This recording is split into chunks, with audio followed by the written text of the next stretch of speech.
Welcome to Yellbrick Road. I am Jordan, and today we're going to react to a little debate that I think happened last night uh, in Michigan with this Abdul El Saeed guy, who I'm hearing a lot of hype about from the internet lefties. And I'm curious. Hey, let me hear him out.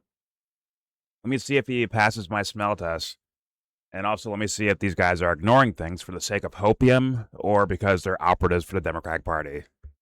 That's what I listen. I'm just curious about all of it. He could be an absolute awesome sweetheart, or he could be full of shit. The point is to look for it, right? Is to give it a look, give it a shot, right? Don't, right. The point is to never get played again. If you've been into politics for, I mean, just even 10 years, uh, and you've fought on one team or another for whatever reason, whether it's Bernie Sanders, Donald Trump, Hillary Clinton, Barack Obama, Joe Biden, JD Vance, whoever you want to pick. Then the commentators on top of that, you've probably gotten played at least 5 times, depending on how long you stuck around.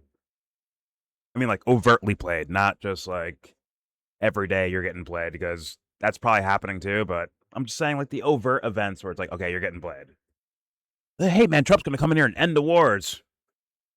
Bomb Soleimani, Syria, Somalia every fucking day, apparently. Venezuela, Iran, Ukraine, Russia. I can keep going. People who thought, oh my God, Trump's so bad, we need to get him out of here. Biden will fix things. Yeah, get fucked. Get fucking fucked. Sorry, my bad. A lot of Americans view it as hey, they brought Meals on Wheels back and my life is kind of better. That means they don't give a fuck about other people's lives. When they scream that, though, don't they? Don't they scream that they care about other people and empathy worldwide, right? But Kyle Kalinske will tell you these guys are better because of what? Because Meals on Wheels is back. That's why the Democratic Party's better. Meanwhile, Gaza's happening, right? And add the West Bank to that. Add Somalia, he's bombing Somalia a lot too. Add Sudan to that. Add Ukraine, Russia to that. Same wars, right? As they're destroying people, they're saying they're saving people. So you got played too. Sorry. I know Trump looks really bad right now, but you guys got fucking played too. And I refuse to get played. So thus, I will give this guy a fair shot. And also, I don't want to play myself, as in let's say El Saeed is a good dude or a well-meaning guy. Why would I ignore that if it's right in front of my face? It's if that's what I'm feeling and that's what I'm seeing, why wouldn't I be able to say that? So I'm not going to play myself either. The point is to be real and try to get to real answers for things, right? So that requires honest assessments. But yeah, that's my reason for attempting to watch this. But anyways, before I get started, don't forget to share support. Hopefully donate to all the links in the description box. Also, please check out the Discord link if you want to join that. I am in that Discord right now. All pins are welcome. And obviously, everything I show you will be linked. So you can watch it on your own. It'll be linked. This will be sourced for you. This will also be sourced for you. And this is kind of just breaking. Iran apparently has attacked a U.S. base in Jordan.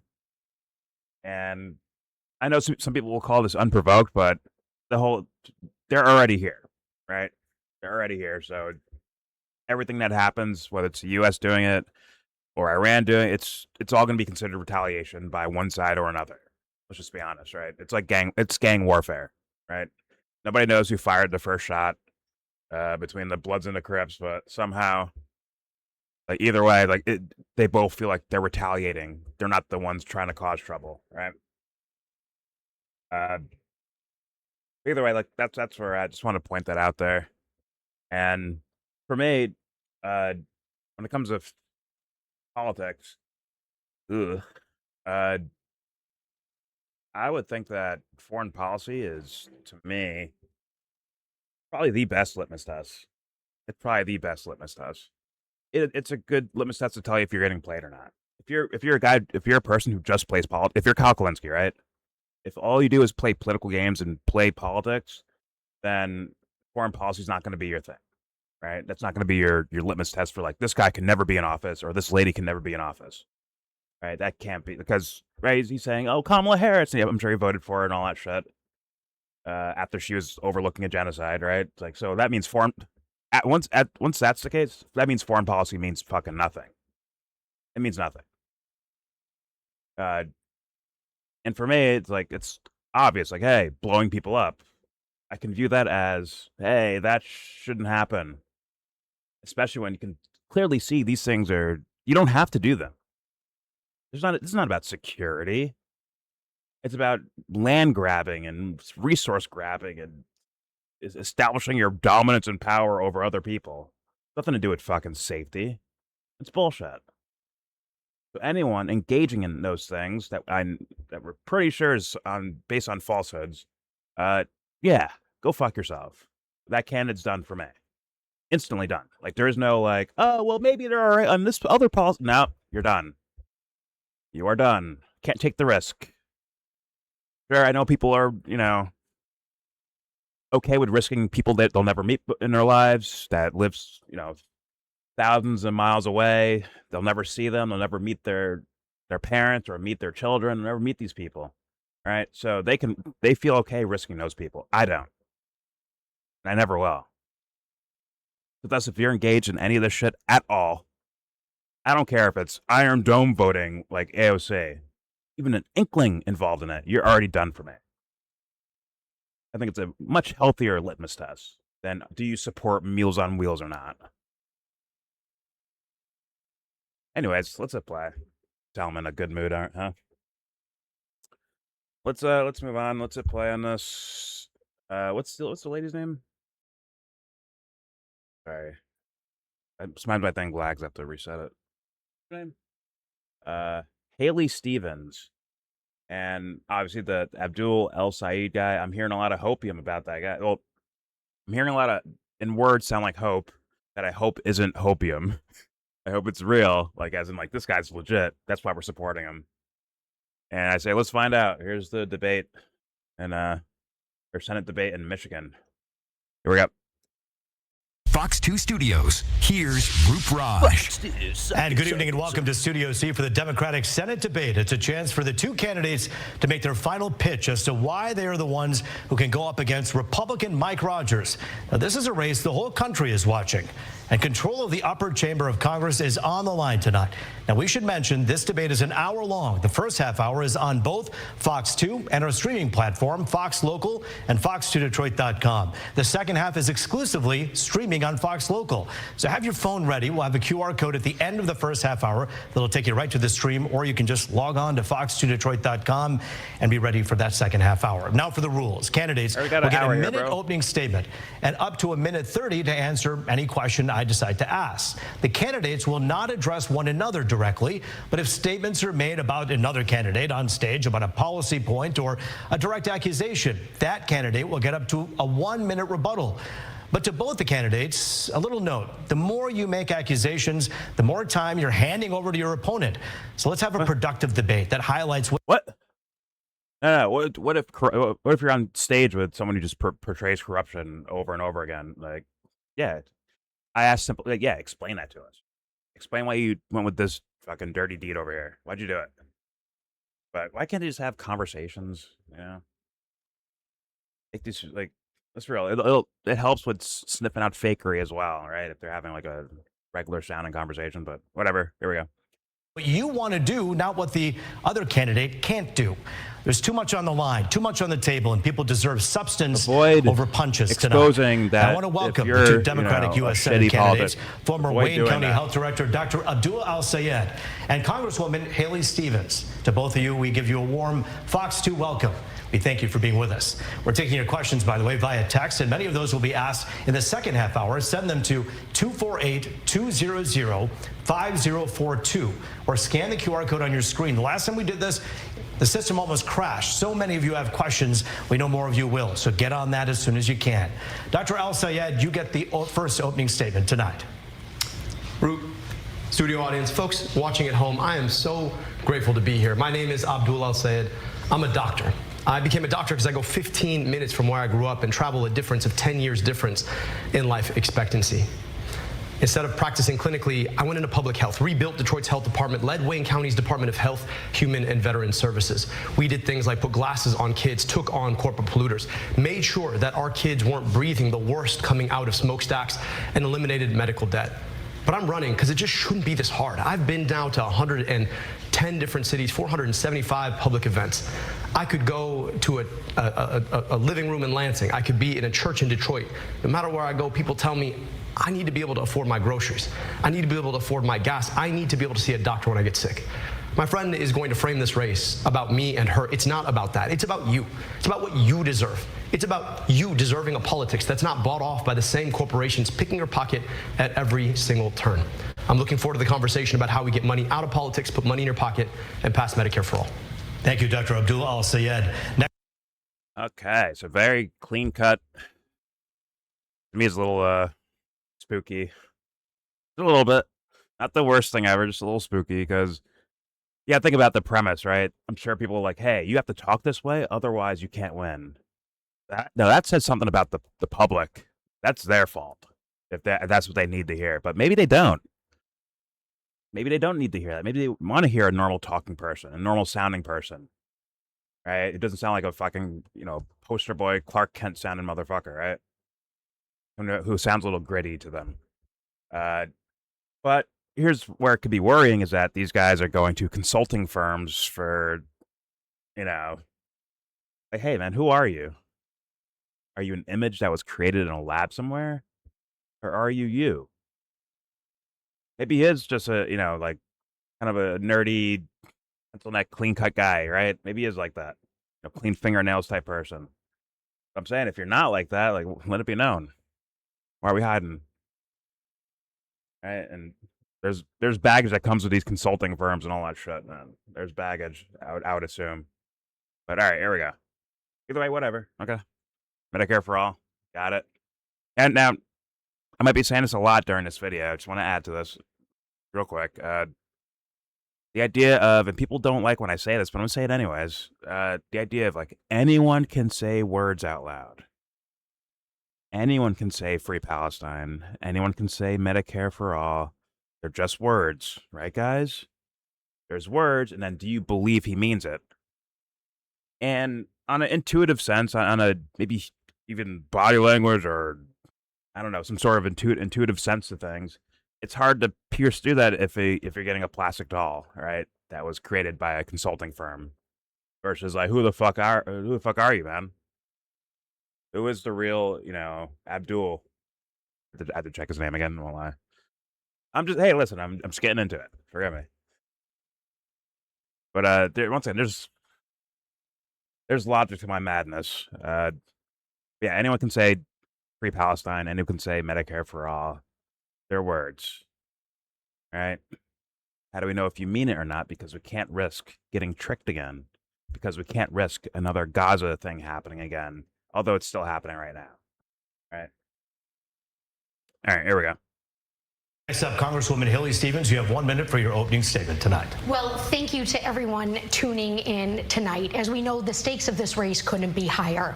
Oh, more plastic. Continue to go up. Our health care, voting rights, civil rights, it's all on the line, in addition to Social Security and Medicare. And if Mike Rogers wins this race, all goes by the wayside. Look, Michigan deserves a senator who can win and who can deliver. I'm the only one on this stage who has flipped a Republican seat, and I was named Michigan's most effective Democratic lawmaker in Congress because my only focus is you. Abdul is running for celebrity. Republicans are propping up his campaign. And Mike Rogers just the other day said in a secret phone call that he makes it easier for him to win, that he's the one he wants to run against. Look, this isn't about the DC or New York influencer crowd. This is about putting Michigan first, and I've got the receipts to do that, which is why Governor Whitmer and so many others are joining my campaign to win in November. Congresswoman Dr. Al-Sayed, thank you both for your opening statements. Listen, just want to give an idea. Oops. Okay. So once again, another plastic sounding personality or voice, at least. Whatever. Probably expected from this lady, not because I know her, but because of the way people talk. You could tell who's favoriting who, and thus you could probably tell what personalities you're going to see, right? So plastic figures, and obviously her core argument is, hey, make sure Republicans don't win, which was apparently the Democratic establishment party, apparently their winning strategy is to just go with, look how bad Republicans are, pick us. funny enough, that's the main Republicans' argument too. It's like, look how bad Democrats are. Pick us. So at least narrative-wise, the El Said guy has a foot up, if you will, for regular people, right? I would drop the Plastic Act. But all right, let's hit play. There we go. Idea of how we're going to do things a little bit differently from other debates where perhaps it's a little more formalized. This is going to be a conversation where I'm the moderator. I'll ask you questions. Okay. The time cues will be given by me. No clocks here. So let's go, and we'll begin with this. I like that. So many people have questions about affordability. Are these two Democrats? What are they doing in Washington to make sure that life is more affordable for me? Dr. El Sayed, what are you doing that's something that perhaps we haven't heard before in Washington that's different to keep the cost of living down? So let me just tell you, for me, it's I don't take money from the corporations who are jacking up your prices in the first place. When you're bought off by DTE and Blue Cross and Big Pharma and Big Tech and APAC, don't be surprised that there's a pro quo that comes with that quid. That money doesn't just fall off trees. $60 million from outside organizations in this race didn't just come from nowhere. It's because those exact same organizations expect something on the other side, and that's that they get to expect to own your next U.S. senator. So it starts with being able to say, I'm the only candidate in this race who doesn't take any money from corporations. Never have, never will. And then from there, I actually can stand up to them. I can do things like enforce our antitrust policies that haven't been enforced. I can do things like tax billionaires their wealth so we can take that money and invest it in you and your kids, in your schools. I can do things like make sure that rather than sending your money somewhere else to drop bombs on other people and their kids, we can keep that money here at home. And just in case you don't believe me, just think about this. Just last week, our friend here voted to send $3.3 billion of your tax dollars to a foreign government. That is the pro quo that comes with the quid of $30 million spent by APAC. So it really comes down to how are you funded? Dr. El Sayed, thank you. Okay. Well, he's wrong, but that is the stereotype line from the progressive left, they call them, I guess, of like, hey, I don't take money. It's like, well, AOC doesn't either. And Iron Dome, I mean, Ukraine, Russia. I mean, I don't know what made Gazan babies more important than Ukrainian or Russian babies, but I guess that's how it rolls in the party. I get because of the story and the way it is. I get that. But my God, did they send a lot of money and weaponry to Ukraine as well, who's blowing up innocent people as well. Just saying. I know it looks more like regular warfare over there in Ukraine, Russia, and I'm pretty sure it's normal for at this point in time, the sadness of humanity. It's apparently normal that, hey, sometimes bomb miss and it hits kids, whatever, or hits innocent people. Oops, that's just warfare. That's normal. Maybe that's normal for people. It's not normal for me, and I would need some guarantees from this guy to showcase that he's not out of his fucking mind like the rest of them are. More than I just don't take money from them from a fucking pack or whatever the fuck. I mean, I get why it's a little bit of a litmus test for people. I get why, because they get paid. That's like a bribe, and a bribe means you do what they say. Doesn't have to be like that. And honest to God, a lot of these guys, just like AOC, apparently they're saying, "Hey, we won't serve the pack. We won't take their money and serve these guys, quote unquote. What we'll do is we'll serve the Democratic Party instead, who's taking the money from those fucking PACs and those organizations." And I'm like, yo, yeah, Abdul, are you that? Is that where you're at? Is that your thing? Right? We've heard we've heard this shit. And we've seen these same people bend the knee to the Democratic Party, who's doing the horrendous shit we don't like in the first place. So, I'm just saying. So, like, what are we about? What are we about? Anyone can say, get money out of politics, free Palestine, end the wars, no new wars. He said he was going to tax billionaires. Okay. So, and Whitmer is the governor, so that's Michigan, right? Not Minnesota? Yes. So, Michigan. Okay, great. The only billionaire left in Michigan is the owner of the Detroit Lions. Okay. So, The Detroit Lions are gonna move. Is that what we're talking about? Because the rest of Detroit industry is left. Who's he taxing? Like, is it an empty platitude? Is what I'm getting at. Yeah, well, you could think about it that way, or you can think of it as like personally, I'm just like, okay. I mean, we're listen. If people want to keep playing politics, they can all they want to, but we need to start moving towards righteousness at some point. Morality has to take over at some point. This can't be this little lackluster sense of morality. If you just don't think spouting. economy is tied to morality in every sense, good or bad, then you're ignoring half the fucking story. So It's okay, fucking get into it. You're bot, my friend. It's okay. Get into it. Address it. No, you're chicken economics for are fucking neutral. economy. I don't know why. Economics are neutral, my friend. It's neutral. No, dude, when I moved $50 million to secure this operation to happen overseas, that is fucking money. When I moved $50 million to fucking feed Africa or some shit like that, that's moving. That's making shit fucking happen. So there's a person doing something. Got it. Right. It is people. There's the morality right there. Economics is neutral. Economics is a hand. Economics is a hand of people. You're correct. Yeah, it's just like a hammer is, right? Or a gun? Yeah. Yeah. Do you get it now, or do you still don't get my morality yet? There's a fork. That's what I'm fucking saying. There's a fork. Dude, you're missing what I'm saying. So if you're gonna attack billionaires for being billionaires, how is that moral? Address the morality. That's not my morality. Of taxing billionaires. Ask him then. I'm not saying it is. It is what he's. You're saying I need to get into it. I'm asking you to weigh in on it because I'm asking you to weigh in on it. Your opinion of I've been weighing in on it. It could be either thing. Billionaires moral. It could be either thing. It could be like once again. Okay, which is it? It could be a bunch of different things, right? I don't know. Like this is my first time hearing the guy.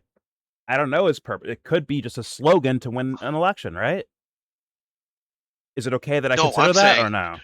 I'm saying, taxing billionaires, is that moral? Increasing their taxes. Taxing billionaires? Increasing their tax for what reason? And how is that moral to just tax billionaires more? Why do they need to be taxed more? Is it considered what made them earn to be taxed more? Why is it should considered we think democracy? Like that? Is it like up to everyone, or is it just up to him? Well, if he's voted for, that is the representation. Is he saying he represents like Michigan, that billionaire lives in, but the majority said, "Yo, we should tax you more"? Is that billionaire okay with those rules, or is he like, I don't like those rules? Like we shouldn't have democracy. The billionaire can leave. And that billionaire can leave. I'm sure he could afford to do that, but that's not fair either, right? To just make him leave, like in a way, force him out. Why? I mean, yeah, it is not fair I think to force him out. So, but that it's responsive, and he would take his 6,000 jobs or whatever the number may be. Oh, take his trickle down with him. Okay. But you picked up my logic, right? You picked up my logic I was saying there, or no? So how is it moral to do that to a billionaire? No, just because he's a billionaire. Does he say, I accept the democratic process? Does the billionaire say that? If he says that, then it's like, it's the majority rules kind of on this, so sorry. No. The billionaire accepts that this is a state that he has the free range to go to another state, as well as he may accept that this state may do this to him. No. He just leaves. People, let's say the people. He leaves. He can move. In America, you can move to another state. But that's kind of fucked up to like try to force him out, right? Versus like, does he accept that would be fucked up to fuck with the billionaire like that? Does he accept the rules of the society he lives in, as in like, or the state he lives in? Like, hey guys, democracy rules here. If majority say billionaires should pay more in taxes, guess what? I'll go with it because that's the process. They won this time. In fact, I might use my money to try to coerce people to go the other direction and say, hey, let's not tax billionaires. If he accepts that, he might. Hold on. He's got a couple options there. One, one, he might accept it and just deal with it. Two, he might accept it and say, well, best of luck to you, state. I'm going to another state. That's still accepting that's what their rules are in this state as of now. Okay. Then he leaves. Then. And he takes his jobs with him. And he takes or his he doesn't. Takes his Maybe trickle down with him. Okay. He doesn't have to. He could just change headquarters so that it reflects different in a different state. And the jobs that are there are just applied under the state's local taxes plus the new headquarters, the way the LLC filings work or the corporation CNS filings work. What if he did some for those other states? What if he did some dishonest shit to avoid paying taxes? Let's say he accepts the democratic process. He lost, but he's gonna what? Can I like scam my way out of this? Now you've narrowed it down to one billionaire. I'm saying in general, increasing taxes of billionaires. I'm saying increasing taxes of billionaires, as in plural, all the billionaires that are within your realm. Do they? If democracy says so, if democracy is like, hey, everyone wants you guys to be taxed more. You're living a democracy like that, and they say, yeah, I live in a democracy. I'm with it. Okay, fine. Majority rules. Well, hold on. If they don't accept it, it's against the law to not accept it, because that's what is being applied here. Is there's laws being imposed? Wait, do they accept forced upon them? Do they accept the democracy part? So either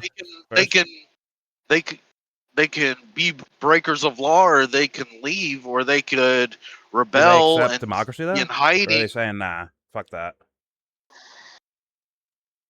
That's my answer to you. That'd be a they major have problem. Multiple fucking options here, because they could leave. They could stay. They could pay the taxes and be fine with it. They could say, "I'm not fucking paying that," and be considered criminals now. I mean, once again, I'm not a lawful person. I'm not like such the law thing. I'm more so like, hey, this is what you accept as a principle or a rule of your life. Like, okay, I accept this democracy thing. As in, like, if you accept it when you win, yeah, you should accept it when you lose too, right? That makes some sense of fairness, right? What if I just so fine then. Let's say I ran for office in Michigan and I decided to run on, let's charge the janitors an extra 5% in taxes. And the majority of the people agreed with me. Let's fucking charge those janitors 5% increase in taxes. Are the janitors going to accept it? That's what you're asking me. Yeah. Equivocally, because now I'm just targeting a group. Well, then all the janitors are going to leave. Or they're going to be like, what the fuck did we do to everybody to fucking do this to them? Well, I don't think that's what billionaires are thinking. They're like, I know why they're pissed at us. I think they probably know that. But in that case, if the janitors are like, hey, man, I support voting, I support democracy, then they have to go with it, right? Why do they have to go with it? Because part of democracy is voting with your fucking feet, dude. You can always fucking leave. Okay, they can leave then. Okay, but I'm just saying, like, they accepted the principle of the matter in the first place, right? They look, when you file to be in a business in any state, you're choosing the state because of the benefits there. If those benefits go away, why wouldn't I leave? Some of these guys are born where, live in the states they were born in. The thing with Michigan was there was huge fucking benefits to start auto industries there. There was tax incentive, tax breaks. That all kind of dried up. I think before we were alive, and it started to trickle away. And that's like the big example of Michigan as Detroit auto industry. Well, and they kind of fucked themselves. They got tax incentives to go there because there's nothing like vital about Michigan to like the resources in the ground for cars. Like they just chose that place. I don't know. There may be a reason why they chose that place. Might have been human capital. It could. I don't think it was resources, natural resources in the area. Nah. Well, didn't they do start doing like a whole shit ton of outsourcing with a lot of their products, and that's how. And then shitty working conditions for the workers and all that stuff, and that's how they started losing. And then they weren't being inventive as car companies, right? And that's why they kind of lost out. Like they lost out to like international companies, right? Well, I mean, also outsourcing to international companies. well, I mean, so it's like, you're kind of double fucking yourself, you gotta think. right? You gotta think though, like when cars were invented, this was the top job, and it's been unionized, most of them, Ford and Chevy. Can I ask you, how many bailouts have these and guys then they're taken? subsidized too. They're subsidized too, yeah. I mean, those guys are That's part of billionaires, bailouts, the subsidies. and democracy worked for them, and they got bailouts, right? Democracy worked for them, right? The people they say it again. I got cut out. The people they helped get into office, right? Because they spent their money trying to, lobby one direction or another, right? Trying to get people into office for them, and their government took care of them, right? With stimulus packages for them, right, and things to help them out in the car industry, right? In Michigan, right? But this guy on screen right here, once again, not saying he's legit or anything, but he's saying to flip it into, hey, we'll tax you guys more to give benefits to regular Americans instead of giving you guys the fucking, bailouts every fucking year and the stimuluses every year. Does that make sense? So it's like, I got cut out through one half side of that, versus another. I get your general premise. It's one side versus another, and right, and it also is a little weird that if this one side of, let's say, the working class, let's say they lose in this little battle against Ford or someone else, right? This hypothetical battle. If they lose, they can't just be like, I'm just gonna leave this state here. Like when they lose, that means I don't have fucking money to do any. Like I'm struggling. I can't afford emergencies. I can't just move. Sure, I can probably move, but I'm probably risking me and mine's financially, like even more so than I already am. But with these billionaire guys, they can actually just leave if they want to, right? Theoretically, because they have the money. They can just they're chilling. No. So Detroit fell apart, and most people did leave. Like the city's down to like 500,000 population, and the boom of it was like 3 million. Like 95% of people left Detroit. That's when the cars are. You're saying when the car industry is starting to fail, right? When it was booming. That's different years. Yeah, right. When regular Americans having the ability to move around, right? Yeah, there's different time period. Right, but what I'm saying is everybody really did fucking leave Michigan. They really did. I don't know. Like, just taking your word for it. They faced the reality of, well, there's no jobs here anymore. Best thing around is like some fast food. If you're a mechanic, you might work at a fucking local shop if you're lucky. And those things are getting erased too. As we speak, they're getting erased. Right. Well, I mean, you take out the entire motor industry of this city. How many mechanics can just go to a mechanic shop instead after they're assembling the vehicles? And that's not even the same thing either. Assembling the vehicle is not a mechanic of the vehicle. Yeah. There'd be some cross considerations, but it wouldn't be the same job. It'd be completely different. Yeah, and they're building cars in a way to where it's almost impossible for a mechanic to work on them. You have to almost go directly to the source, which would be Ford or GM or whatever the fuck, right? Which is like, it's them saying fuck you people again, right? And you see why they're voting against them now, right? Well, after Detroit fell apart, the other thing is Ford and GM said we're never gonna form a city like this again. We're gonna spread it out into rural areas, and we're gonna pay them more than they can get locally. But it'll build up the town or whatever a little bit, but it won't be to where it's a city again. I've seen something like it demonstrated they never wanted to do this again, and they went international too. Like Mexico has a lot of factories for Ford and Chevy, and Canada does too. Like they kind of we're not gonna let this kind of influence happen again because we don't want the bad name. But it's still kind of bad what they did in a different way. That's what they just didn't want to be looked at. You don't think it was business reasons? It was definitely business reasons. It was. I mean, They're making more money than ever. You know that, right? They tied it all together in the mindset. All right, fair. Sir, the mindset's probably for the regular people on the ground, right? But for the higher ups, they know like what they're executive doing. level. No, like I think executive they know level. What they're doing. Like we're never gonna make up another like Motor City intentionally, because we don't want like a big union against us. No, it actually just financially makes no sense to do. It makes no sense to do. Right.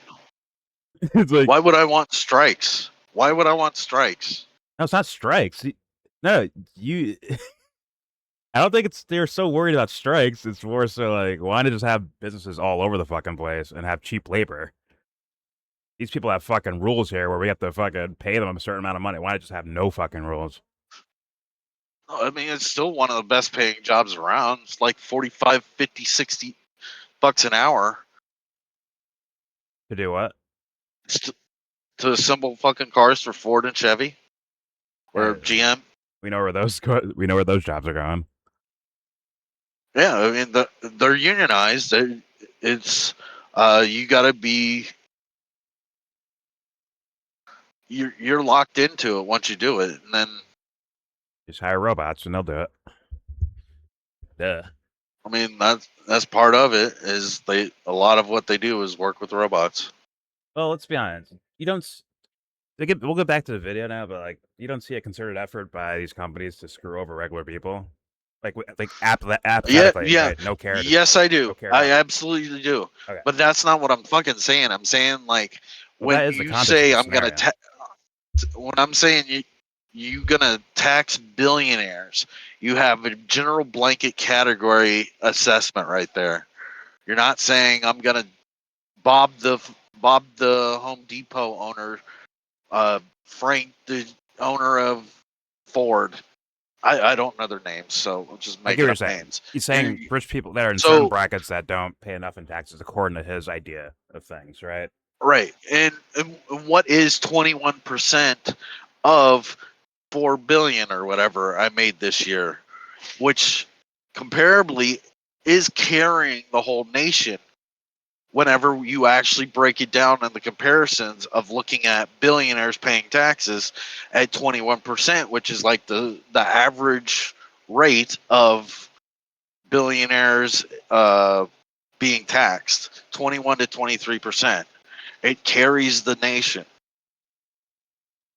And it creates jobs. No, it fucking doesn't.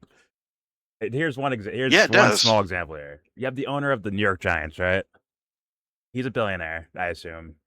I don't even know his fucking John Mara, something like that, right? Filthy rich guy, right?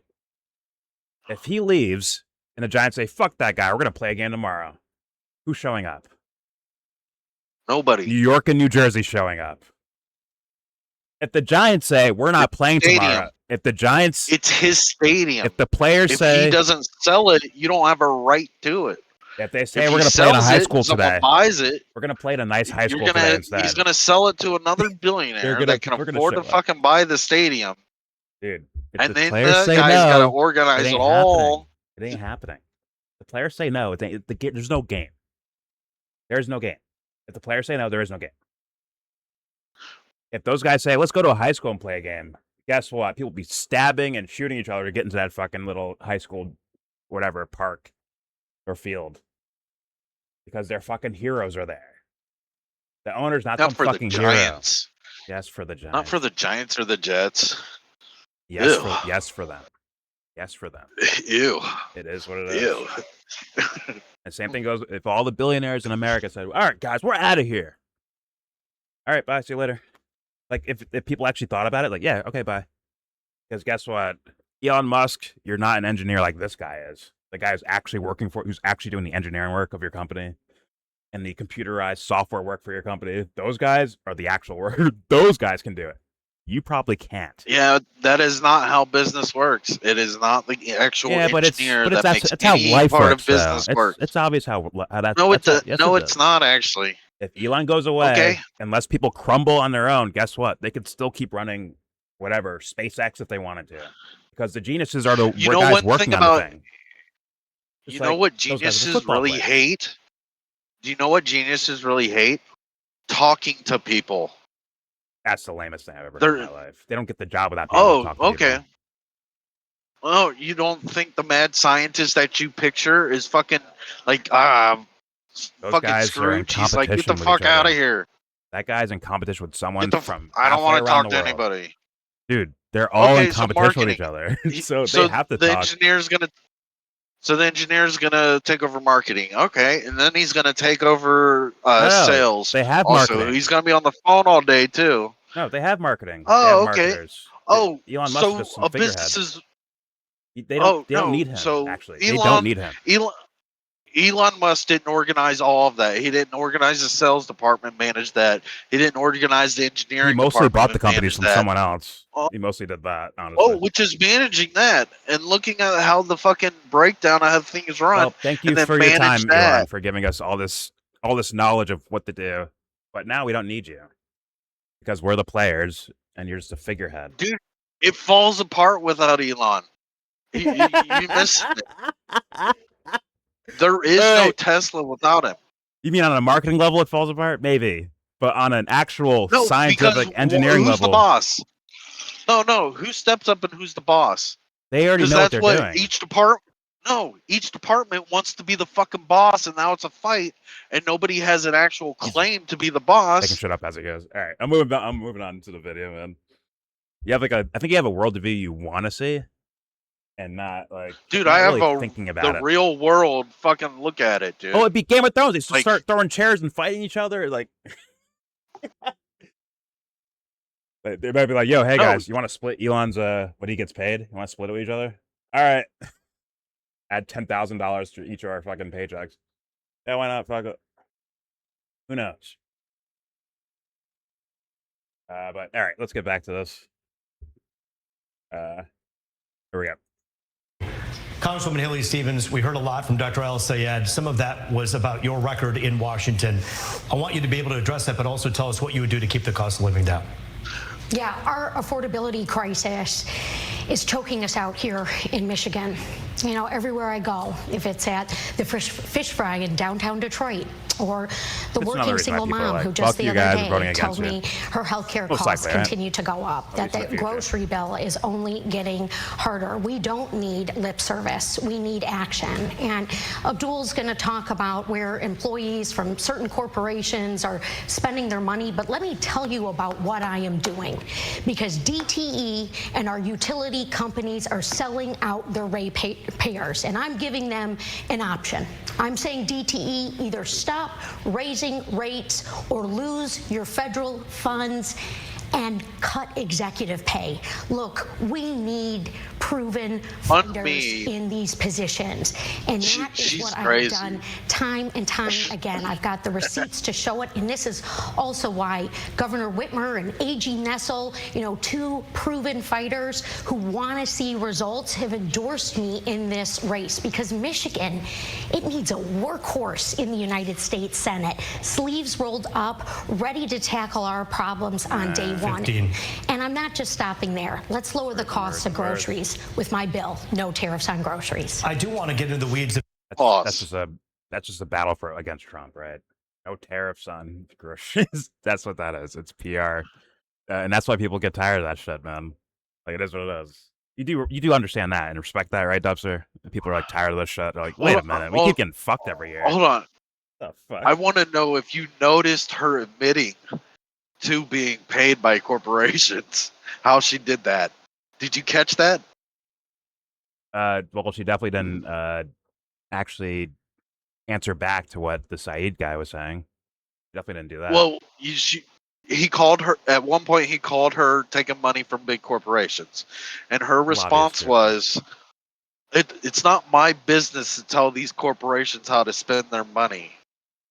As in, they're paying me, and then I'm gonna tell these same companies that are paying me, I won't pay them if they don't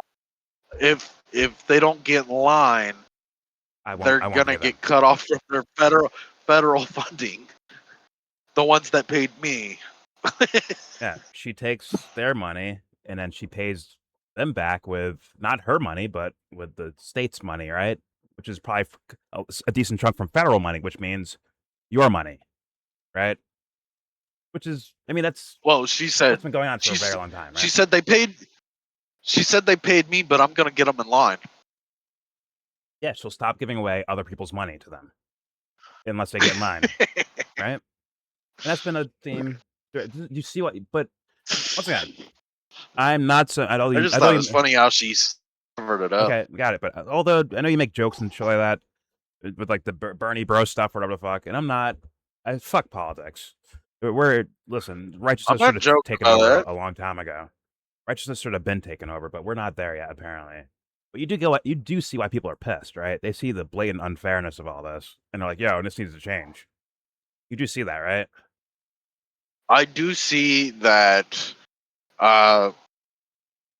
We have put ourselves in a position all of our lives to where we think climbing the corporate ladder means gaining some way, which also makes us the big time customers of corporations instead of buying from smaller business at a more constant rate, which is kind of entrapping us to where we're in this doom cycle that will eventually end in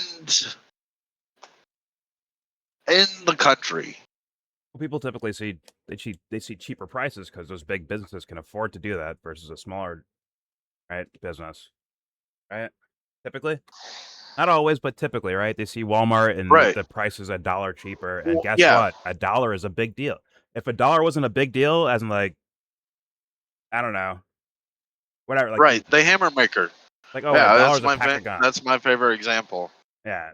The local hammer maker needs to sell a better hammer at $20 versus $12 at Walmart. But you know what? You'll buy 6 hammers in a lifetime versus buying this one solid $20 hammer from the good hammer maker because you know what? Convenience for one. For two, you gotta fucking do research to find the fucking hammer maker because he's not the best advertiser. Then you gotta fucking travel to him and he's probably not in your town. So why not just go to the fucking big box store that has every fucking thing? Yeah, I'll buy 6 hammers in a lifetime versus just buying one solid one that'll last all of life. And they may not be that good of a hammer maker too, right? There's that. They may try to buy out the hammer maker. Like, yo, your hammers are amazing. Come over here. We're gonna buy you out, man. We're gonna buy your business from me because listen, you ain't gonna make money against us anyways. Sure, you'll win the hammer game, but guess what? We'll have every store surrounding you. We'll own all of them essentially in one form or fashion. So just listen, we'll give you this payout and go away. Like this is what happens, right? This is like that's barely hypothetical. That's what happens. So and he's not. And the other thing is, at this day and age, he probably isn't even have a dedicated building to his hammer making because you know what? He's in the same boat as everybody else. He's got to save money himself, and he's got to get cheap resources himself too, or cheap enough to get by, like clothing and food and stuff. So he's shopping at Walmart himself. Look at that. The hammer maker's in the fucking screwed situation too. Yeah, look at that. There's like a trap almost, right? People are like, yeah, fuck that. And someone can come around, not saying this is Al Saeed at all, but someone can come around and just say the right words and they'll be like, fuck it, I'll try it. That's what happened with Trump as well. Although when you translate it, it was just trickle down economics and he's just helping his buddies out essentially. But people, when they hear Bernie Sanders say, oh my God, down with the billionaires, we're going to tax them and we'll, raise your minimum wage and all that stuff. When people hear that, they're like, oh, some people are definitely fanboying and fangirling. Like, yeah, he's going to save us. But there's plenty of people that are like, why not? Fuck it, let's try it. Like, this shit ain't working for me. So you know what? Fuck it, let's try it. That's a lot of people in politics.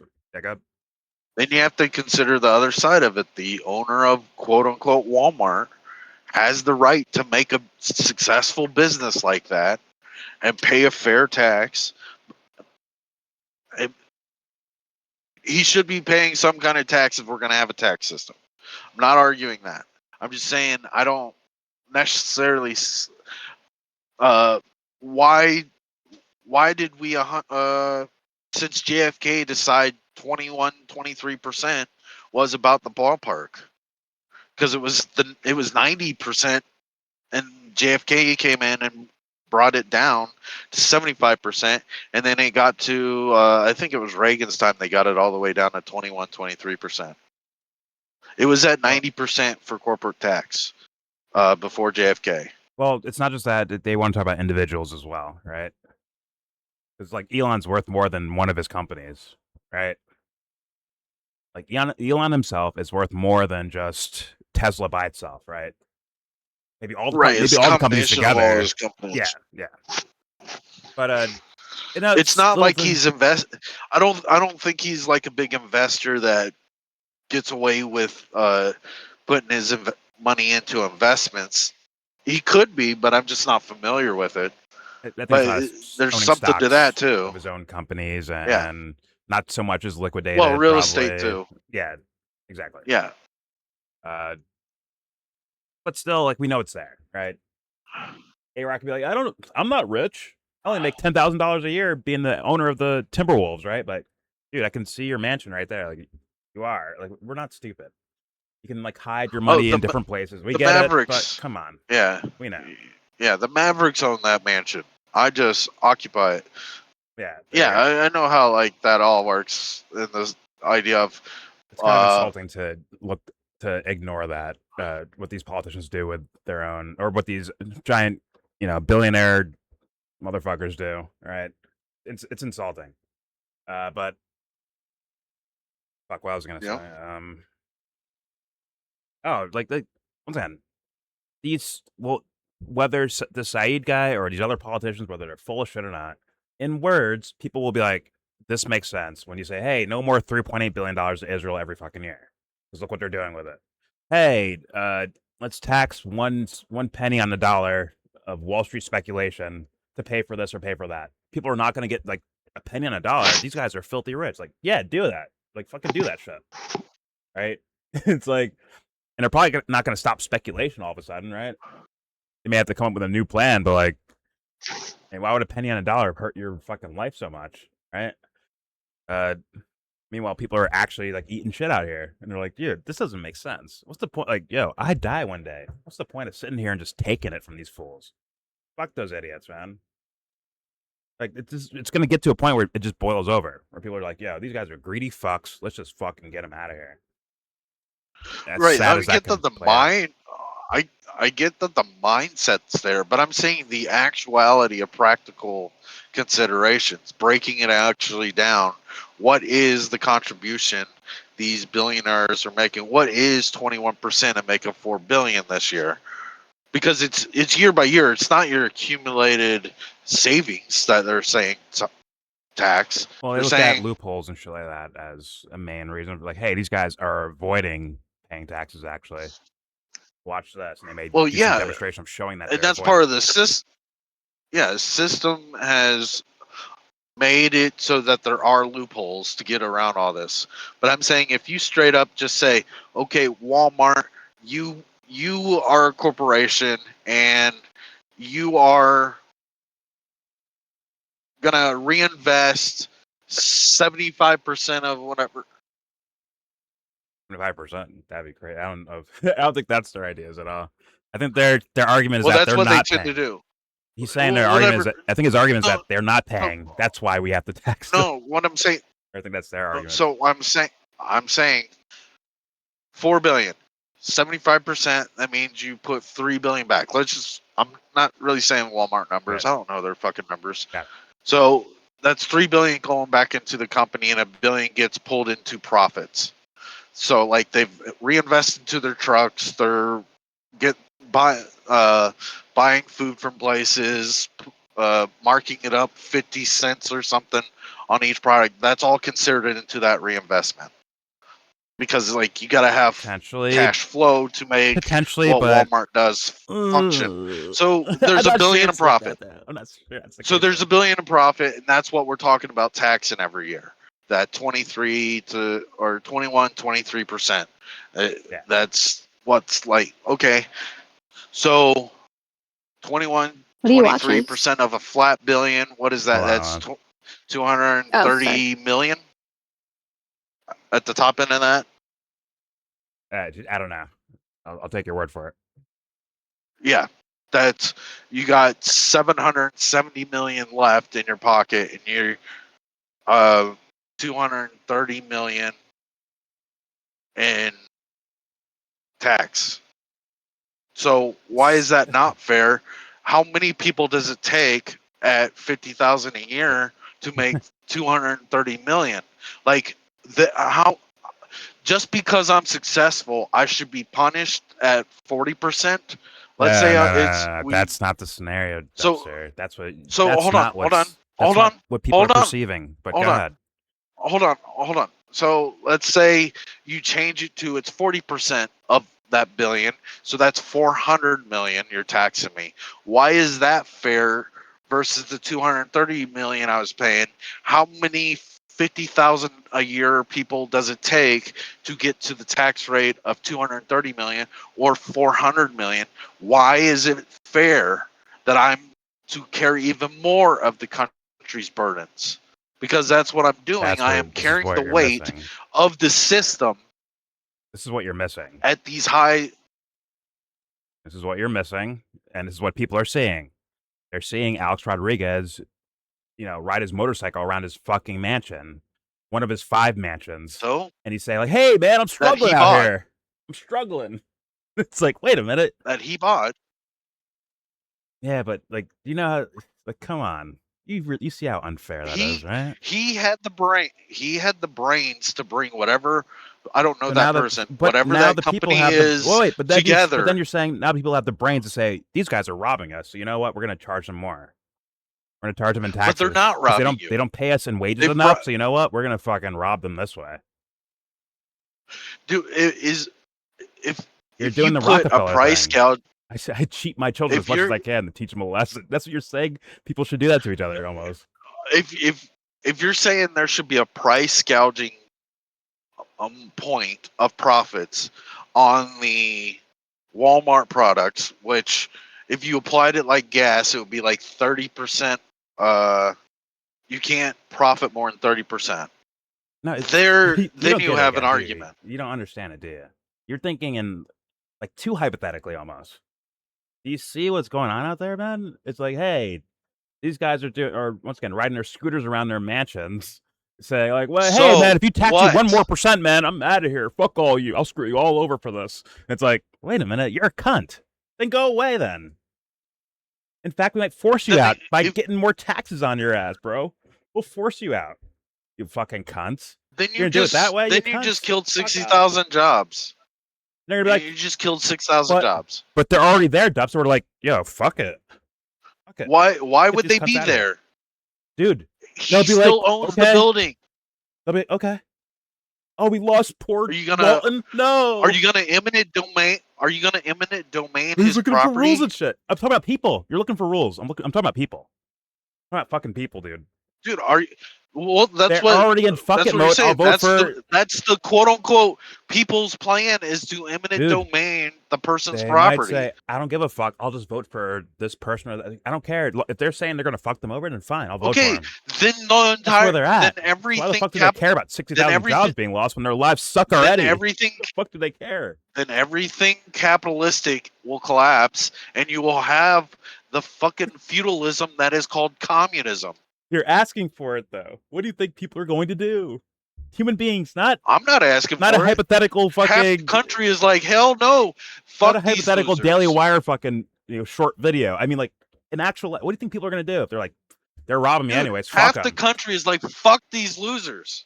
Half the country is like, you want to stay at the bottom and bitch? Then shut the fuck up and cry, bitch. That's what half of us are like. You guys are. Yeah, but you guys get screwed over by the same thing, and you're cheering for it.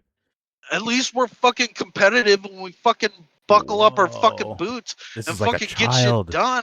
Those guys like that's the fucking fucking opposite, dude. Those guys work too. Like this isn't fucking solid on this side. Those guys it ain't work solidly too, man. balanced. They work I'm too. just They saying, just see it's like not there's fair. fucking other point of fucking view. I know, but these guys, like, you're they're turning into fucking politics, bitches, dude. You're putting They're your heart and fucking emotion bitches. into politics. They You're want discounting humanity. to kill. No, dude. What I'm saying is they are fucking such a little bitch in their fucking mentality that they would rather fucking die than fucking try harder. Like that's the fucking thing. They're so jealous of the billionaire. They would rather die than let the billionaire fucking make his money and pay his fair tax. His true feelings came out. There it is. They're just jealous of the billionaires. No, it's the fucking walkthrough of the logic, dude. Their kid broke their arm and now they're fucking bankrupt. That's not why. It's because they're jealous of billionaires. You're fucking. Dude, if and a lot of these guys like they are blue collar motherfuckers that are gonna say fuck it one day.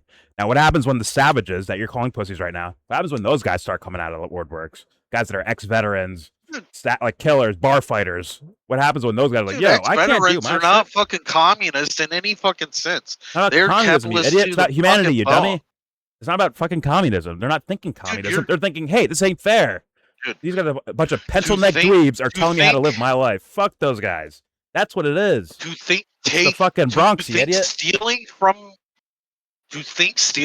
someone that has built something up so much that they could hire people and fucking spread the wealth, that is a fucking communist mentality. What do people do when they don't have fucking money? Collapse, dude. What happens in society? In a lot of cases, what happens in society when people don't have money? They get a job. No, they fucking rob. Get a new fucking job. They rob and they steal. That happens. I ain't got money. This is my only chance. I'm doing this shit. What do you think they're going to do with fucking systems? They're not even going to look at it as stealing. They're going to look at it as like, yo, fuck those guys. You want to hoard all the fucking money? Fuck them. Go fucking slash their fucking tires. Did you ever going up around like real dudes up there? Or is it all hypothetical to you too? Yeah. Really? No. I've stolen too, but it wasn't fucking about communism or capitalism. They're not thinking about communism. They're thinking about, yeah. They're thinking I gotta eat. Bullshit. Yeah. Yeah. What do you think's gonna happen? You know what? Fuck it. I'll just die poor. I'll just die poor and alone. Fuck it. You think that's gonna be the answer? You're already. Or they're gonna be like, yo, once you start, get these fuckers out of here. Steal, pencil neck pussies, bro. Just run them over. When you are stealing, you are putting yourself in a desperate situation.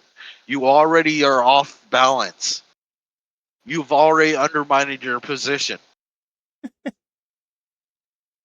I mean, you could say that to them, but they're not going to listen. They're not going to listen. No, I'm not talking to anyone. I'm saying facts. Like, this isn't about anyone. This is about what is stealing. I don't know. My original point still holds up here. It is a weakened position. No, my original point still holds up. But I went to the part where it's like, let's make it about humans, as in humans won't just sit there and take this shit. Especially if you know guys from the fucking Bronx, right? Like, I'll get a baseball bat. Fuck it. Because I got nothing left. Right?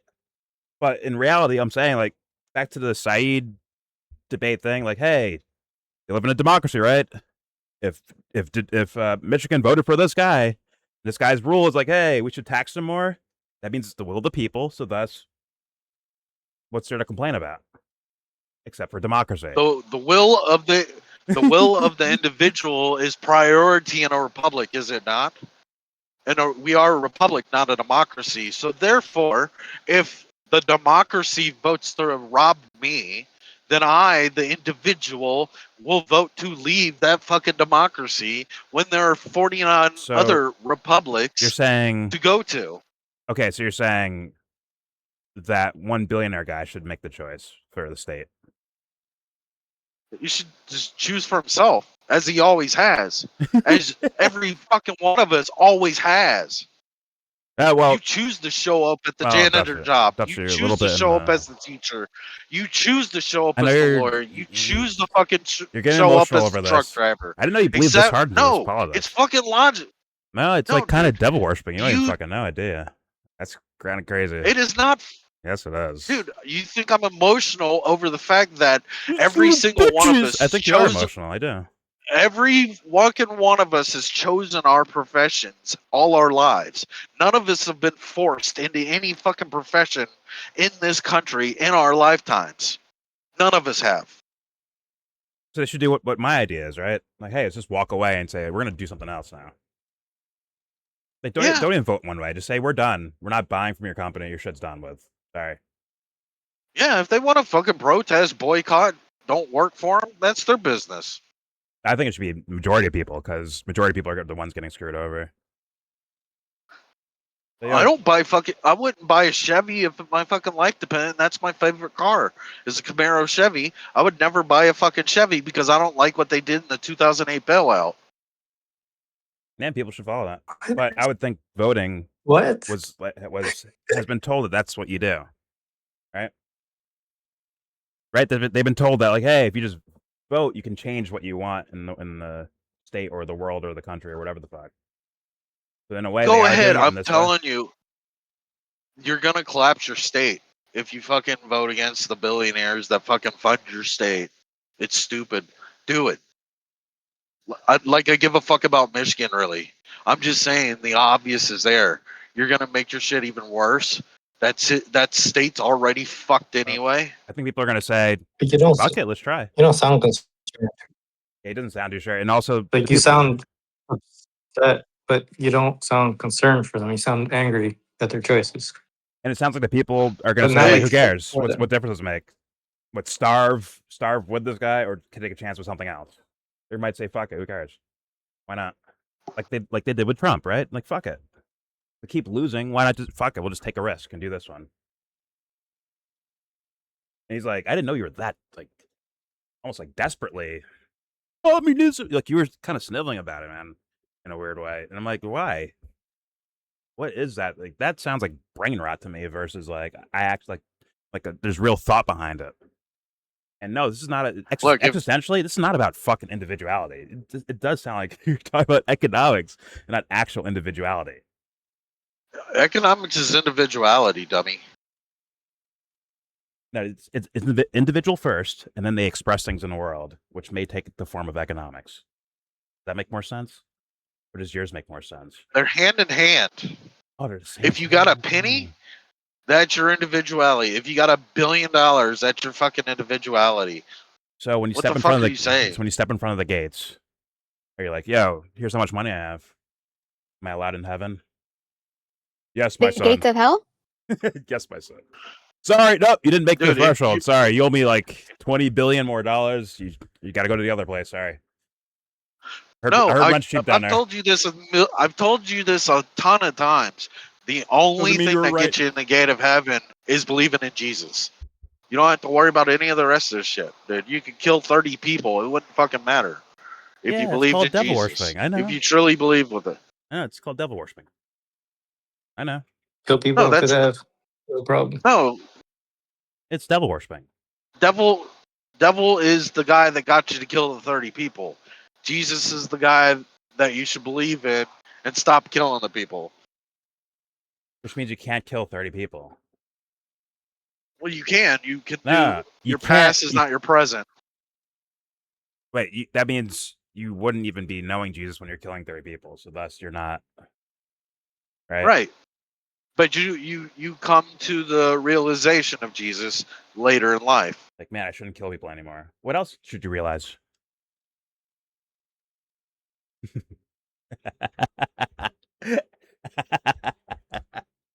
Let's keep it moving here. Trust me, I've worked a lot harder on this than may realize, and I recommend you do more. All right, let's apply. Here we go. Bit with this because I want to ask you a very direct question that so many people ask us. Are these folks? And we're watching a debate between Katie. Is it Katie? Haley Stevens and Abdul El Said for the a commie and a corporate commie. Detroit, not Detroit. Jesus Christ, Michigan Senate. Gotcha. Yeah. The Abdul El Said guy. Yes, I've heard. I'm hearing the hype, so I'm like, let me listen to him. But I'm hearing a little bit too repeated rhetoric that I hear in too many fucking places. And he can mean it. It's just more so like, I want to see something where like I actually believe you, versus like I hope. Hope as in like I intend to do what I mean to say, right? But all right, here we go. Getting money from big utility. Congresswoman Haley Stevens, are you taking money for your campaign from DTE or consumers? No, but let me say this, Roop. I have been transparent. I have been transparent throughout this campaign, and let me just say this, that the only thing that ever motivates my work is the people of Michigan, the people who I hear from. You know, my opponent is on these big podcasts. You know, he's running a podcast himself. These folks are making fun of the way I sound, but yet I sound like the people who need. Wait. I'm sorry. Would this be considered robbery, Dubster? If they're paying money to this lady to get her to work against her own constituents' concerns and for like the utility company, like she said, for all these any of these companies, for any of these companies, would you call that robbery? What? I don't know if robbery is the right word, but some form of corruption, sure. Okay. And we were like, hey man, you know what? If you get paid this from taking these government assistance and all this stuff, whether it's through policy or whatever, fuck, hey, we're gonna tax you more for all that as like a way to counterbalance that. Although it could be considered wrong, you do get it though, right? Oh yeah, but when the guy asked her the question, "Are you taking money from blah?" she said no, but yes, and then moved on to whatever she was gonna say. But I just thought that was funny. I didn't hear her say. I heard her say, "But no," like really quickly. Then she said move on, no. She said no. She said no, but yes. Really? I thought you said no, but I've been transparent this entire thing. Here we go. I have been transparent. I have been transparent. Just a little bit before that. Are you taking money for your campaign from DTE or consumers? No, but let me say this, Roop. I have been transparent.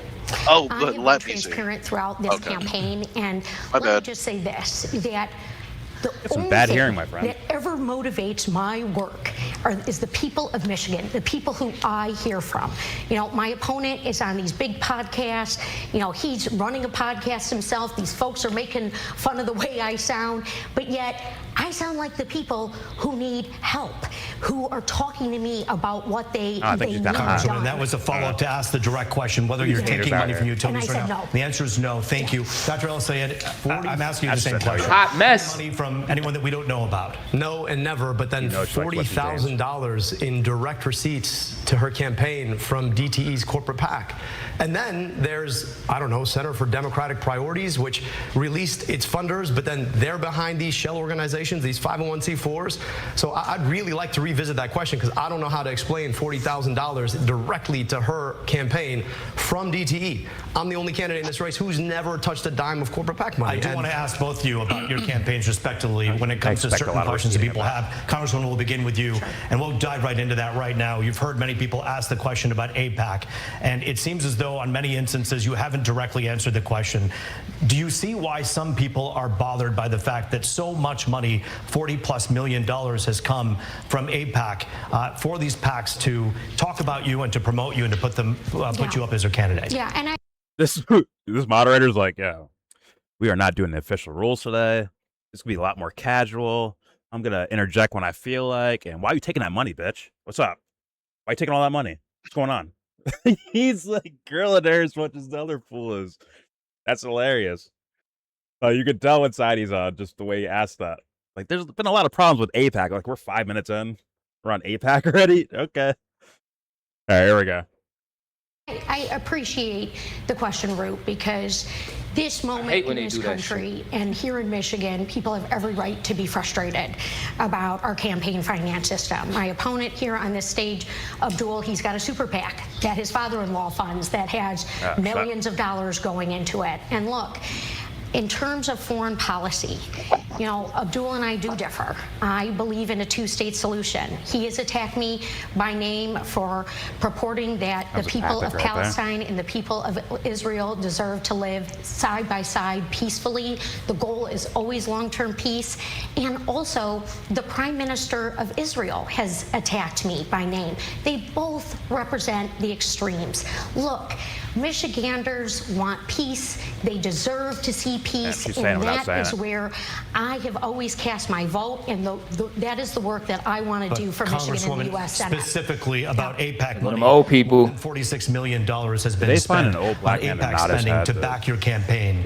A lot of people wonder if that is something where you're going to do their bidding should you win this seat. Is that something people should be concerned about? And if not, why not? Absolutely not, Roop. Look, I have been very clear, consistent, and transparent, and I have continued to be. I want to see long-term peace. I want to see a two-state solution. I am deeply proud to represent one of the largest Jewish populations in a congressional district in the country. This is a community that I have grieved alongside, that I've mourned alongside, and have fought to bring the hostages home. And I'm still working to get us to long-term peace. But no concern about the $46 million plus spent on the behalf of AIPAC that should worry people. He's going for it. Should you win the seat? Well, there's much different. Also, there's no mention of Palestinians at all for maybe you don't know any Palestinians, but you can at least say hey, I'm looking after them too, But hostages. She's just broad stroking. Pause. All right, here we go. Bring the hostages home, and I'm still working to get us to long-term peace. But no concern about the $46 million plus spent on the behalf of AIPAC that should worry people about perhaps you doing their bidding should you win the seat? Well, I don't think there's much difference between super PACs going in for Abdul or super PACs going in for me. We have a problem with campaign finance reform in this country. I have an A grading from End Citizens United. I have been endorsed by Defend the Vote. I have voted consistently, and I'm going to stop Mike Rogers from getting anywhere close to the United States Senate, which is why he doesn't want to run against me, and which is why somebody like Governor Whitmer is supporting me in this race. Congresswoman Stevens, thank you. Sharon Stone's cousin. To Dr. El-Sayed, and specifically, I want to talk to you a little bit about this geopolitical weight that we all feel in this community, which is about the Israel-Palestine issue. It obviously has colored this election greatly. It colors the Democratic Party. How do you see yourself moving forward, should you become a senator here, handling the situation with Iran, Israel, and Hamas? So I just want to say the difference between us is $46 million of AIPAC spending. They've set a record in this race to help elect my opponent because they know that she'll be a reliable vote, just like she took last week to send your tax dollars to a foreign government that is aiding, arming, and abetting the very people who want to foreclose on the possibility of Palestinian self-determination. This is like the only topic. Look, at the end of the day, my job is to take care of you here. I want to be your U.S. senator. I want your tax dollars spent in Michigan to provide schools in Michigan, to build healthcare in Michigan, to build roads in Michigan.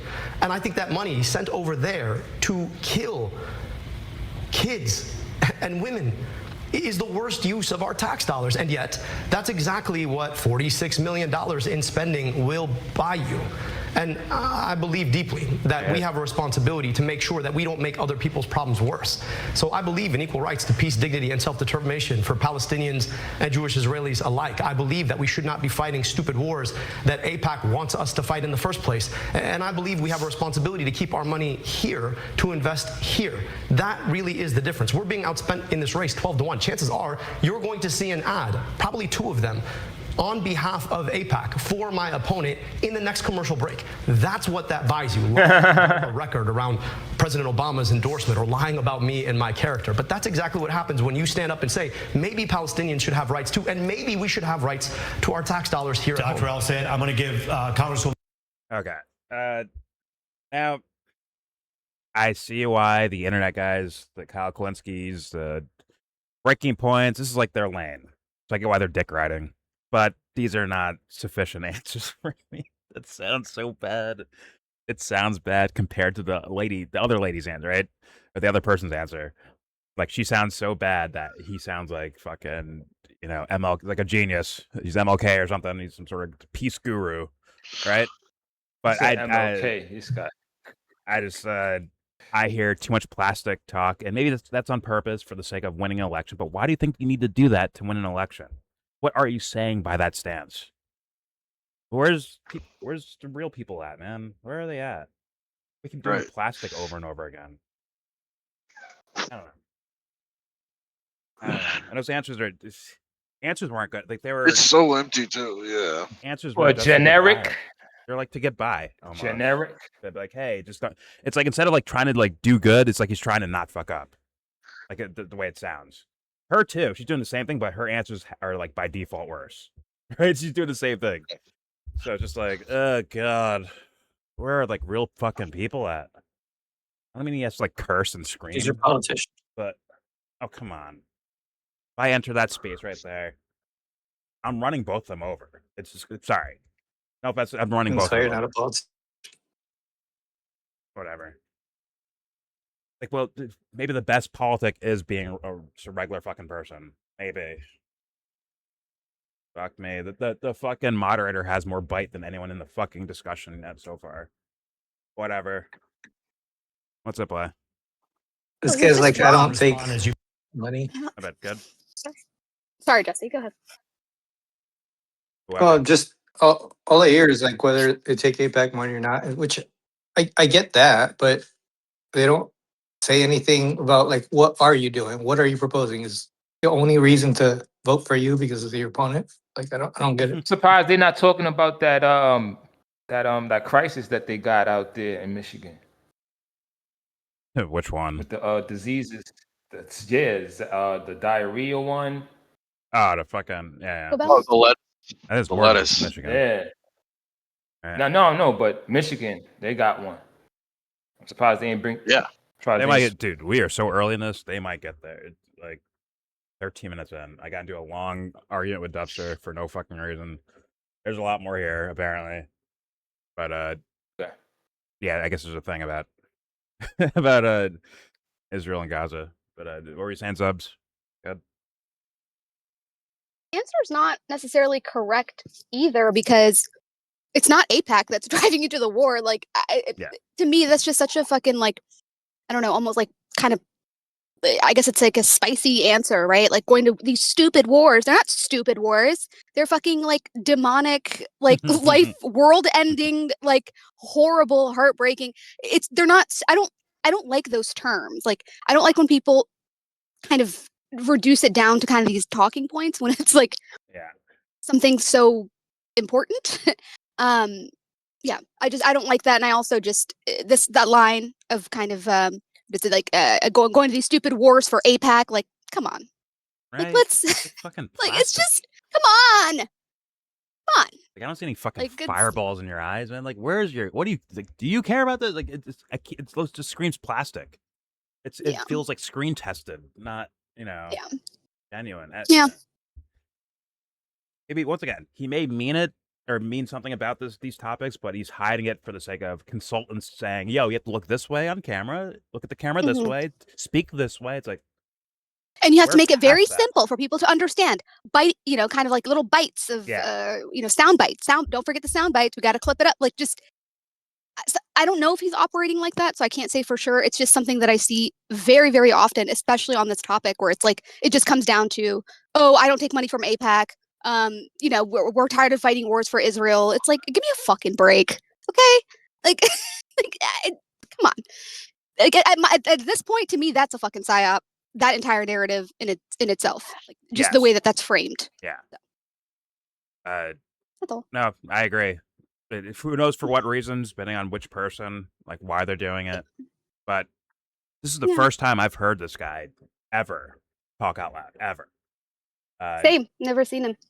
But I've seen enough El Said. I've seen a bunch of fucking hype, though, of, oh my God, look what he did to this person. Look at him destroy this person. Look at this statement he said here. He's the best chance we have.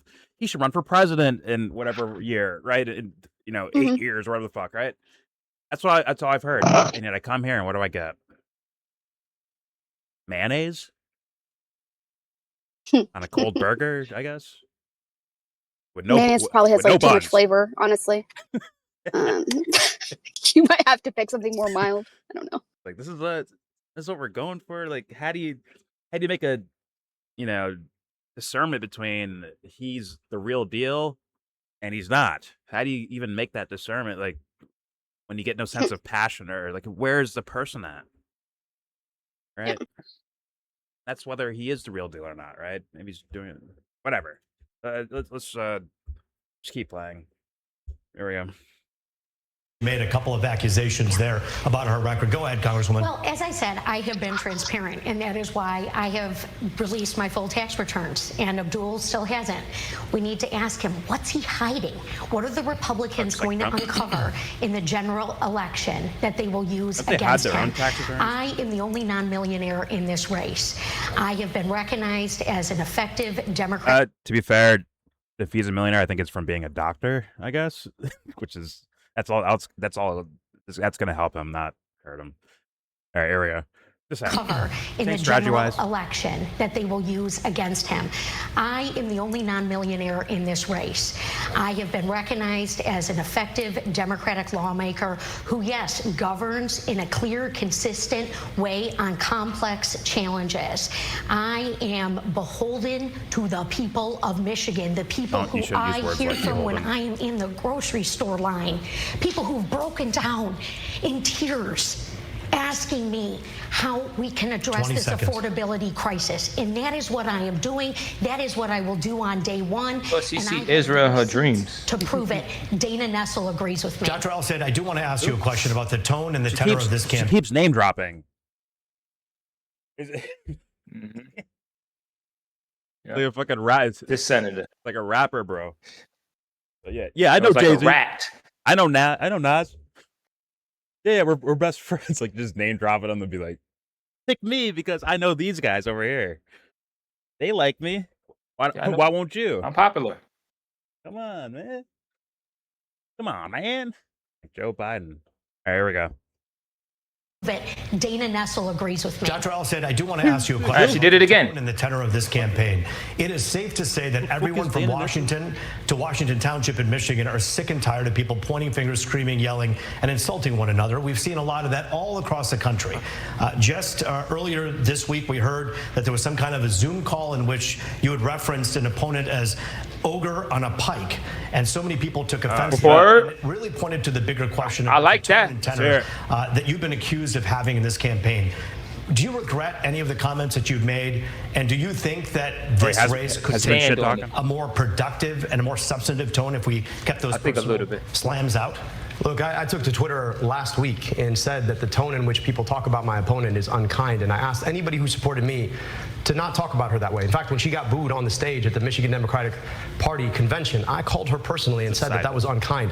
My supporters had nothing to do with it, but I don't think that that's the way we want to do politics.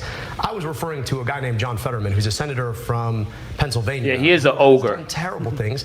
Got elected on a set of values and is now completely throwing those values in the mud. And I do think he's a Republican now. Any senator in Michigan to have a relationship with folks who are in the U.S. Senate, and if those folks are not actually acting in accordance with what they got elected on, I think it's important for no Republicans elected him.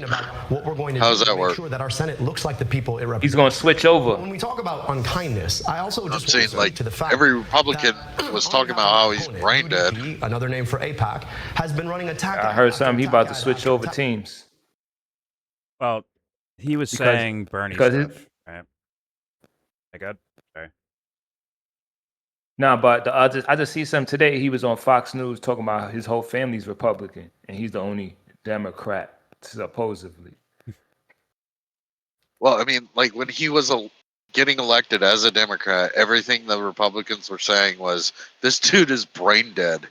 And then they found out he actually had fucking brain seizures. They were calling him brain dead before they knew. That's what you got from it. Hold on. He was saying, if I remember correctly, and what people have been saying, that he was saying he was doing like the Graham Plattner stuff, the Bernie Sanders sounding type policies. And I think that's why they would call him brain dead. And then he got into office and just followed. He's basically Lindsey Graham, like it is like policy wise. 6 months he had that. So wait, I don't. Within 6 months of him getting elected, he had his fucking surgery. Like, he went to the hospital. They found out like he's fucking. That's the important story. Has brain damage. Okay. That's what you didn't. You did. Did you pick up on the other part? Like how weird that is? You did, right? Hello? What? That he ran as Bernie Sanders? Yeah, I know. But what's he actually governing like? He did a total like a 360. fucking. He doesn't do anything. No, He's he literally votes fucking brain Republican. dead. He's basically voting with Trump on Republican. some important Yeah, foreign he votes policy issues, Republican. right? Yeah, he votes He has Republican on like favors. he has on 4 out of like 200 things. On. So if you don't see that phenomenon there, does no wonder you don't realize why people are fed up. And you think there's like a whole nation of people like you out there. 4 times. The people that are He moving voted your 4 direction, Dubster, are actually Dude, listen to me. boomers and like Listen to Miriam me. Adelsons, where they're with you, except on Israel. You basically are the same thing, except Dude. on Israel. Dude, fuck me. Listen to what I'm saying, you fucking moron. He doesn't know where he's at, though. Like, you're fucking lost, dude. Okay, don't. No, he's voted 4 out of 200 times in a Republican-leaning way. He is like Mitch McConnell in the sense that he crosses the line on topics he wants to cross the line on. Oh, he wants to. Nothing. Okay, fair enough. Well, I'm not either saying. Way, Dude, either you way, think the I thing like that you're Mitch looking McConnell? for, the thing that you're saying, like half the country, like that is not. Yeah, your calculations are quite off. I think, way off. Yeah, way off. It's like He you votes are party actually line for on. fucking 95. He votes That's party you. line 95% of the fucking time. It's basically you. What's your though. fucking point? He said that's like you. That's crazy. you're Mitch McConnell, basically, except on like right. You're with them, except on Israel. Whoa. We're still with them, basically, and they're fucking you over. Like you're with Team Miriam Adelson, except on Israel. No. Yeah, No, basically. I don't like what they're doing with the wall. I don't like what they're doing with ICE. Get all these fucking commies the fuck out of here. Invoke the fucking Communist Control Act of 1954. What they're advertising as being ICE is what you're for, but that's what they're advertising for and towards, right? But they're not doing it, dude. And they aren't doing anything on it. That's Nick Fuente. You're a Trump supporter, except on a couple issues, one or two. And it's for him not being extreme enough on immigration, but I guess too extreme when it comes to Israel. That's no, not too extreme. Fucking Israel. Absolutely the opposite for Israel. No, he's too extreme on it. Like he's too heavy-handed helping with him, right, and working with him. So that's the idea. Like we should dissolve Israel. Oh, that's the extreme position? I thought the extreme position was funding genocides. I thought that was like kind of extreme. But you're saying to not fund a genocide is the extreme version of things? No, I think we should send all the Jews back to Germany and make them face the Germans. What the hell? In a time machine, or you mean now?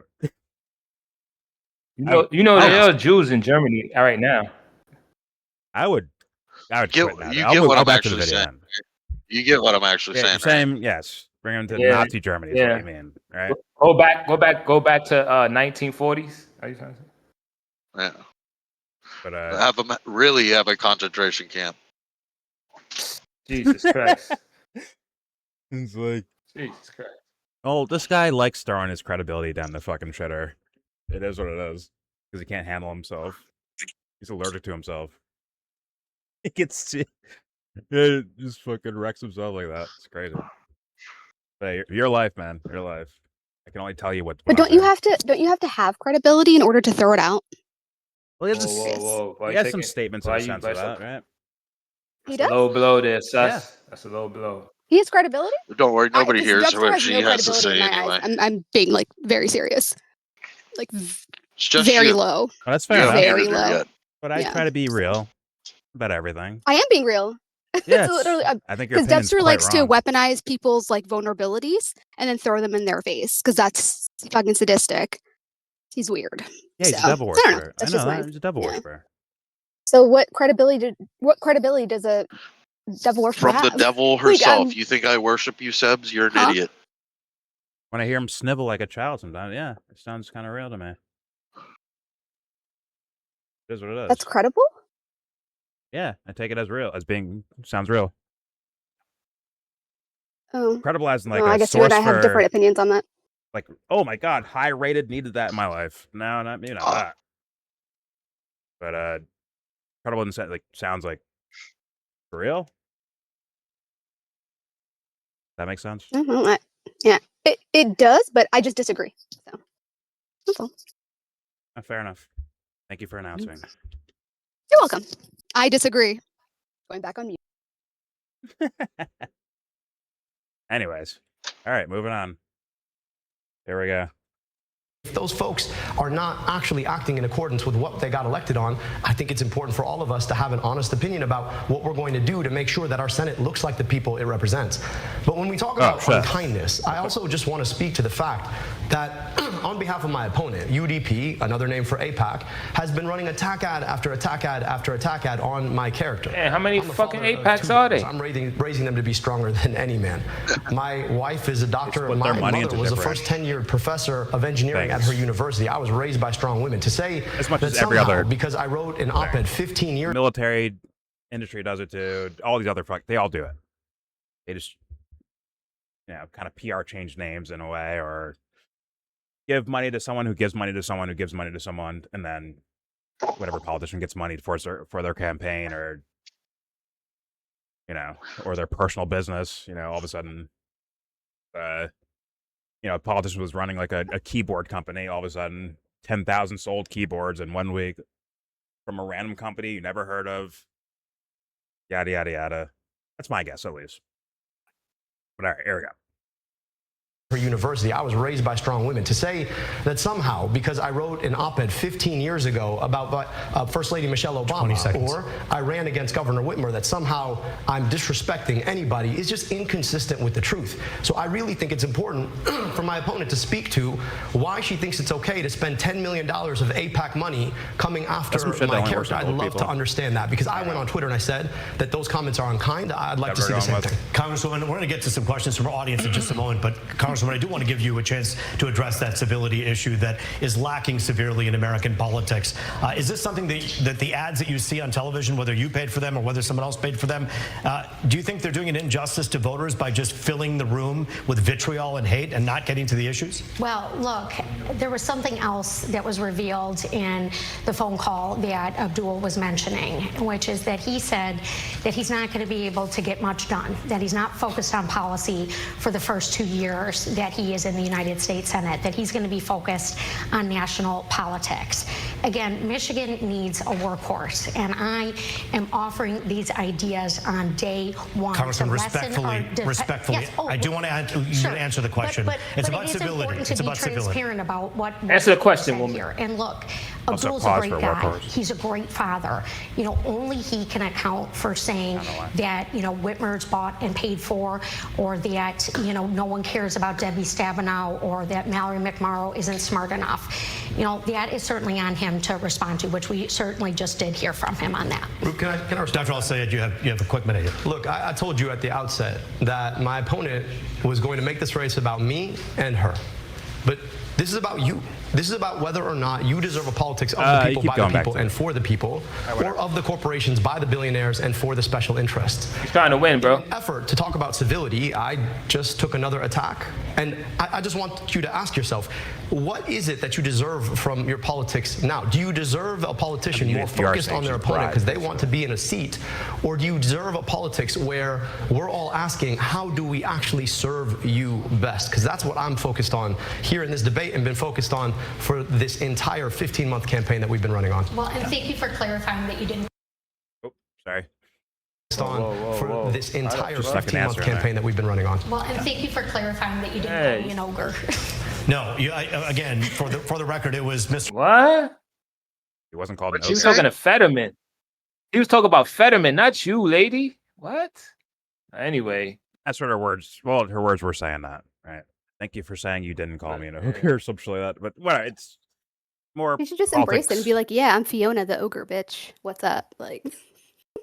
That would take some realness there. Go with it. Be playful at least. But either way, it's just from the Al Sayed guy, right? The hype train for this dude, and I'm still not getting the thing. I'm not getting it. Maybe I'm dumb about this stuff, but I'm just not getting it. I'm just not getting it. I get it in words, right? I see why people are going to vote for him. absolutely understand that one. It's just I didn't think we were done with that.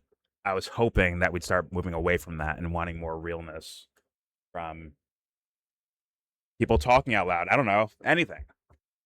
If you're losing, hey guys, if you're losing politically anyways, fuck it, let's take a risk. See what happens. Pick someone who's like for real. I hope it wasn't like, just a hoodie and sweatpants that tricked you about John Fetterman. I hope he was like... That's what some people thought. Some people thought he was a real guy. Yeah. People's person. And Grant Plattner owns guns and goes hunting, so that makes him a real guy now, and he has a scruffy goatee. Fuck, man. With a Nazi tattoo. I'll say the things they fell for in the first place, if they did fall for them, was things like a scruffy voice, untamed facial hair, and he's just a regular ass farmer. Like regular American. That's what fucking worked. Progressive patriot. Yeah. Man. And once again, he could be for real, but he could be just following fucking consultant orders of talk this way, look this way, sound this way, stick to these points, don't break out, stay in these points right here. Bring up how important money in politics is. Like, it's just fuck. Those guys are idiots. Those guys are dumb. Sorry. So it's the same guys who recruited Fetterman too, if I'm not mistaken. Probably. Because he was talking the same talking points. No, it's called the Fight Agency or something. Oh, the fucking Morris. Mm-hmm. That was the same guys who put Fetterman in power. Mm-hmm. That's what Platinum was talking about. Oh, we should defund Israel. The same talking points that everybody's speaking about. Fetterman was definitely not saying that, but yeah. No, I'm talking about Platinum. Yeah. But I'm saying, like, even though they were recruited by the same people, they had two different outlooks on. I don't know. It's interesting. Hey, dude. It's like a casting call kind of thing. It's like, okay, we need a white guy, scruffy beard. He needs to have guns. You know what and then politics? He's gonna have these progressive politics. Flannel on. You know what politicians are, right? Politicians are unattractive. Unattractive Hollywood stars. That's what politicians are. I think Ilhan Omar's kind of hot though, and AOC. They're gonna. Everybody in Hollywood. You may have. Oh man. Yeah. You may have a few here and there. That's but majority of them, They do scream actor, but I would like. How can this many people? Because there's things that like Ed was saying when it came to like Zora Mamdani, where it's like, oh, they're acting this way to hold on to their power so that they can do things later on with it, right? It's like, well, how is that everyone's fucking strategy? All these so-called progressive types or against the grain types, are they all in? Hey, I'll Stepford wife my way through politics. Well, I have these true feelings. I hide them away, right? I hide those. Can't show the public those. I just put a smile on and say, "Oh well, how you doing, ma'am? I'm married, Mamdani." Like, is that? And then like actually achieve nothing as years go by. Right? Is that? They're just like, they're like, well, politics is not about morals. You can leave that for your church, or you can take that to. It's kind of weird. It's like, then why are you even here? Like, if you don't care about like doing right by people, telling the truth, like, I don't know. It doesn't really make sense. Like with the actors, it's a little different, right? Because that's not really. They're not there claiming to be saving the world, right? Or who want to save the world. But all of these people, literally, their entire thing is that they want to, make the world a better place, or, fight for the people who are not heard, blah, blah, blah. Notoriety to be known in the world. But they don't say that, though, right? They usually put out another, like, what they claim to be about is something else. But then the people who even work for them, or the people who support them, they'll repeat the same things about, like, oh, leave your morals at the door. Like, this is your church. This is about, politics and power and policy, blah, blah, blah, blah. But then it's like, wait, so we're kind of fucked, because, like, if you, the person who's supposed to be demanding things from them or, like, holding them accountable, are also making excuses for them, then, like, I don't know. Which would be actually a good question here of like, because I've heard Saeed bring up, or Al Saeed bring up Gaza at least 3 or 4 times already, right? And I assume he's saying like that's a moral problem. Like we're giving them money to blow up children and women, is what he said in words. Hopefully, he means men too. Like there's plenty of innocent, he left the men young out men out because there and grandpas and shit like that. No, he left the whole bunch of. You gotta say the women and kids. Gotta say women and kids. It sounds more, triggering. It might be, it might be like this. The audience will hear me louder if I say it. If people hear those words, right? But they're all. I would assume they're all important to him. Well, I would assume it's all important to him. I would hope, at least. I would hope it is for me. But either way, it's like, okay, that's like a moral issue. Is it such a moral issue that you can get on camera, Dr. Al Saeed, and say, hey, Joe Biden, Kamala Harris, I could never support those guys. I could never, ever do that because of what they did when they were in office there. Right? You can't say that. You'd have to, right? And if there's anyone, in office or not, that made excuses for those guys while that was happening, you're also disqualified. Can you do that? I'd ask him that question. But they were trying to get de Blasio to say that BB is a terrorist. They were trying to get de Blasio to say that today. Well, I want these guys to point out their own fucking countrymen and countrywomen. I want this guy. I want that to be like a test for these fools because they don't get asked that. If Al Saeed goes on Breaking Points, are they going to ask him that? No. If he goes on Sam Cedar show, they're going to ask him. Nah. Where are like? Oh, these Republicans are so fascist. They're horrible. Like it's not. It's not even going to be in an interview. It's just kind of fucking a glaze fest to promote this person. Exactly. Like, it's not really like critical in any sense. Like I don't know. I don't know how people are with their friends. Like I'm kind of the same with everybody. I don't really care if you're my like good friend, my mom. You're gonna get asked questions. Like that's why I'm confused because it's like there's nobody that has that like outlook anywhere in this space, like in this political realm. And the thing is, it's not even like your mom or your parents or your friends or your siblings. Like you guys are actually supposed to be the rites of passage. They're supposed to get through you before hey guys, they're credible because they got through my shit. They got through my questioning as a journalist or as a commentator, right? That is their jobs at Breaking Point or Sam Cedar show or Kyle Kolinsky or Jimmy Dore or whoever the fuck, right?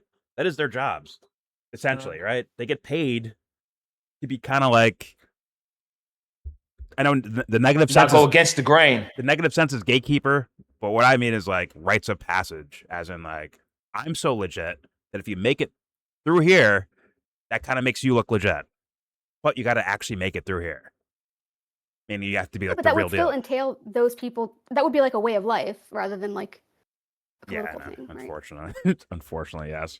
But it's kind of just to point that out that this guy's gonna. No, I agree. That is, there are a different. Like you're literally in that world. Like that's what you purport to be. So yes, it makes it even worse actually. All right, let's keep playing. And actually, that was actually Kamala's way of, if she had any chance of defeating Trump, was to question certain things about the shit she came from, right? Of like, hey, I was in the Biden administration. This guy was terrible. If she pointed out how bad Biden did things, it'd help her out by a lot. That's why she knows, right? But this is the thing, though. She would never be in that position if she was the kind of person that would do that.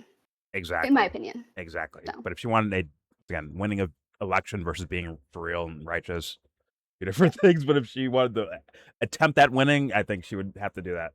And this lady right here, she could be like, hey, isn't she endorsed by Biden? This lady can't do it, right? But you know what I'm saying. She said she was endorsed by the governor. What's her name? Whitmer. Yeah. Gretchen Whitmer. So Obama's not endorsing her too, right? Is she endorsed by Obama too? Oh, I don't know. I think Al Saeed said he still endorsing people? Am I tripping? I thought Al Saeed said he got endorsed by Obama. I don't fucking know. Oh, really? I wonder. I don't know. Yeah. Well, Obama endorsed Mamdani, didn't he? Like the day before everybody voted. and then they went to like an elementary school to read books to kids. I'm like, what is this? The day he knew this was going to win. Obama and Obama in the Bronx. Yeah, I seen that in the Bronx. Yeah. I remember that. I'm like, what the hell? Ain't you retired? What you still doing around here? Aren't you a war criminal? Like, Hey, I don't know. It's like I thought you were against them, Mamdani, but I also saw him schmoozing with Trump. So, like you said, it's these are politicians, right? They just kind of whatever. Hollywood, they Hollywood actors, but unattractive. Political actors for sure. I was if she wanted to win, she could scorch this guy by saying, "Hey, you're gonna do this," because she has to know she's losing right now, right? She probably knows I'm down. Like I'm probably gonna lose this race. What I could do is torpedo his shit at the same time by saying, like, "Hey, do you support Obama bring up, and what he did? Show his taxes. Do this and do this." Yeah, exactly. That's Trump attacks. That's been her main. It's not strong enough. Her main point has been, "Yo, do you want Trump? Do you want Republicans to win? Huh? So you know what? You got to vote for me. I can withstand them." But all right, let's hit play. There we go. Fetterman that was apparently called an ogre in the call, not you. However, I do want to get to some audience questions. Questions. Audience, we want to remind you that we are taking your questions at home as well. Just scan the QR code on your screen or text it to 248-200-5042. Make sure you tune in at 8 o'clock to stream Fox Local on Fox2Detroit.com. Like her These candidates will be answering your questions, but right now we begin with Hannah. Detroit, they really with today. Thank you for being here. Thank you for having me. They're with the shits. Yeah, what I wanted to ask is, compared to neighboring states, Michigan consistently Detroit don't care about they Flint water. Worse for power reliability. What? Affordability. As hotter some power states. Oh, you can't read. What? What I wanted to ask was, compared to neighboring states, Michigan consistently ranks among one of the worst for power reliability and rate affordability. As hotter summers and severe storms strain our infrastructure, what federal policies or grid investment standards? Yo, them butterfly eyelashes you can't see or something? Reliable, affordable power. We'll begin with Congresswoman Haley Stevens for an answer on that. You know she paid a fortune. And Hannah, thank you so much for asking. She could be nervous. Oh my God! I appreciate that question. Thank you. I appreciate that question. Thank you. It's deeply frustrating to see Donald Trump get rid of the clean energy tax credits. It has been deeply frustrating to see our utility bills go up and up and up. These companies do not care about the ratepayers, and they are selling us out. I am not offering lip service to this issue. I'm offering a solution, which is to say to these companies, either lower the rates or lose your federal funds. Look, I voted for the That's your solution? Wait, hold on one second. Wait, pause it really quick. I just want to, the only reason why I'm even saying this is because I was looking at this from Maryland. It's actually, it has nothing to do with Trump or even the companies, the energy companies about the rates for how much people are charged. The state decides that. There's every state has their own council, whatever department thing that basically sets the rates for how much you can charge with the companies. So they can do that. That's a state legislator thing. Because I didn't know that. I thought it's Pepco, it's BGE, whatever. No. They can actually tell them, no, this is what you have to do. So the state can regulate. Yes. And you're sure that's all states or just? Yes. Okay. I looked it up. I'm like, is this everywhere? Yeah. It's up to the states. Yes. Okay. They have that within their government, and they get to decide. I mean, a lot of them are obviously probably bought off by these companies as well, corporations. Not surprising. Yeah. But at the same time, it's wait, but isn't there a state level to this? Because it's not just especially in Maryland, it's not just Pepco who's oh yeah, we're gonna raise it now, we're gonna raise it again. No, they have to put in a fucking thing, a request basically, and then get it approved. Yeah. So I don't know. It's just kind of interesting.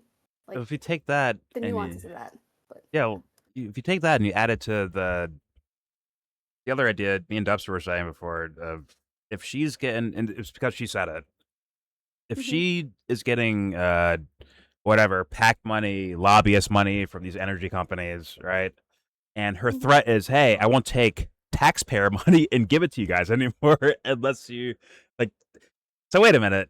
They pay you to pay them with our money as taxpayers. Well, whoever people who live in Michigan, right? That off rip is kind of wait a minute. And then once again, Recon Monty. Yeah. Okay. Versus, just her logic of her saying that. That's what I picked out of it. And the other guy saying, "Hey, we need to tax billionaires more," although in a very vague way. I didn't hear like an actual plan. Right? I didn't hear go to BernieSanders.com and you can read it right there. I didn't get that either. I kind of got we need to just get money out of politics and tax the billionaires, like in like kind of short form words. If they do tax the billionaires, are they going to actually like use that money to help the people, or are they just going to pocket themselves? That's the thing. Like, I don't Okay, know so what in he Michigan, did in Michigan, it's called the Michigan Public Service Commission. So, yep, a very similar thing that Maryland has, and they set the rates, and it's part of the state legislature. And okay, and That's why I find it interesting, because I'm like, wait, because I'm curious, like how are they able to just like hike up these prices? Like, this is insane. Like, how come nobody's getting involved? And then lo and behold, oh shit, they got approved by you. Yeah. The state hikes them up. Wouldn't these politicians be like? I'll send this to you. Look, this is Michigan. So since you said that, MPSC, yes, here it is. I'm gonna put it in archive. But yeah, because I was just confused one day because I was just tired of paying high ass fucking electric bills, and I was looking into it. So and then I was like, wait, every state? Okay, but it's part of the government. It's part of the state government.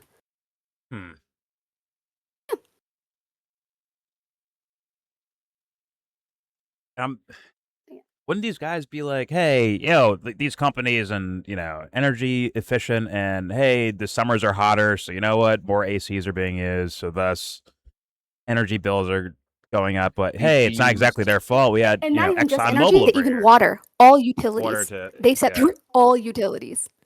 Yeah. Okay, so Actually, companies or those like not that they're great, but it's just like, but y'all are still letting them is do it that. state by state, county by county? It's a state government thing because it just comes down from the state. These fools are definitely they're shaving money off the top, 100%. That's what I'm saying. I'm like, what is this? Who are these people? Who's in this commission? That's what I'm saying. If they tax the rich, that's what I'm saying. That's what I'm saying. If they tax the rich, are they going to really allocate that money to where it's going to go, or are they just going to pocket it? Well, if they would tax the rich. Well, I think we already know what regular people think of, like, when they hear that and they believe it, right? They think it's going to come back in some form or fashion to us. But I mean, who actually knows for me? This one is talking about the rate making. So the rate, this is for Michigan, right? A regulated utility cannot increase its rate without the commission's approval. A utility must file a request to increase the rates through the MPSC's rate case process, and then they vote on it. And I'll put that here, the rate making. Yeah. So you need to talk to your peoples in the state because they're allowing it. Every time I've heard like that of like utilities, it really does go back to a company. I'm like, oh, that's O&R or something. Oh, it's a company that's saying. But who's allowing them? The state. That's what we found out. That's absolutely crazy. Is it like why are we yelling at Pepco? Not that they're great, but it's just.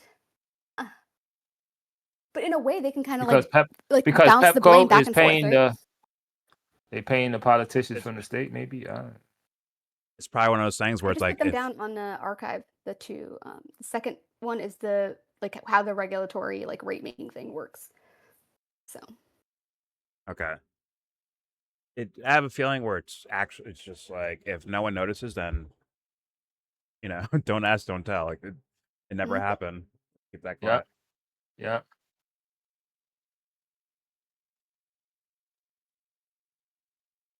The second to last, right? Yeah. The second one. The last one. The rate making, yeah. So this is it's the Michigan Public Service Commission. Regulated utility cannot increase its rates without the commission's approval. It's like this is why I ask for people to talk plainly, when it comes to these, or ask their politicians to talk very plainly. Mm-hmm. They don't want to. They don't want to. Get so fucking lost. And I never you gotta look up what the hell. You gotta double check words and shit. Like, what the hell? And I only came across this because I was just curious about Maryland. Like, who the fuck? Like, how are they getting away with this? And then it's like, oh, wait, they're like the governor's over here yelling about the prices and stuff. I'm like, wait, but you, you approving it? You're approving it. You oversee this, and the governor like oversees this. This is part of their job, is to oversee like these commissions and committees and stuff. Good. To regulate this shit. So where's Governor Whitmer? You're fucking the person who endorsed you. Where's she on this? The Michigan Public Service Commission. Maybe Saeed's team didn't look this up yet or something. I don't know. Right? If she's like, you know, oh my God, I got an endorsement from Gretchen Whitmer. You know, that's why I should win because I got that endorsement. Well, maybe not. I don't know. Well, it's I never really hear them talking about the commissions that are making these, like, are allowing these rates, because I only ever hear them talking about the energy companies, which is like fine. The only article that I found even like talking about it in Maryland is like this obscure kind of like independent journalist like thing that was talking about, you know, like, oh, like the fight between the, you know, the commission and the energy companies or something. They were kind of spilling the beans on it, but like that was the only article that was really addressing it like head on, where I'm like, wait, why is this not like, what is this? Who are these people? It's like a secret fucking, I don't know, secret club.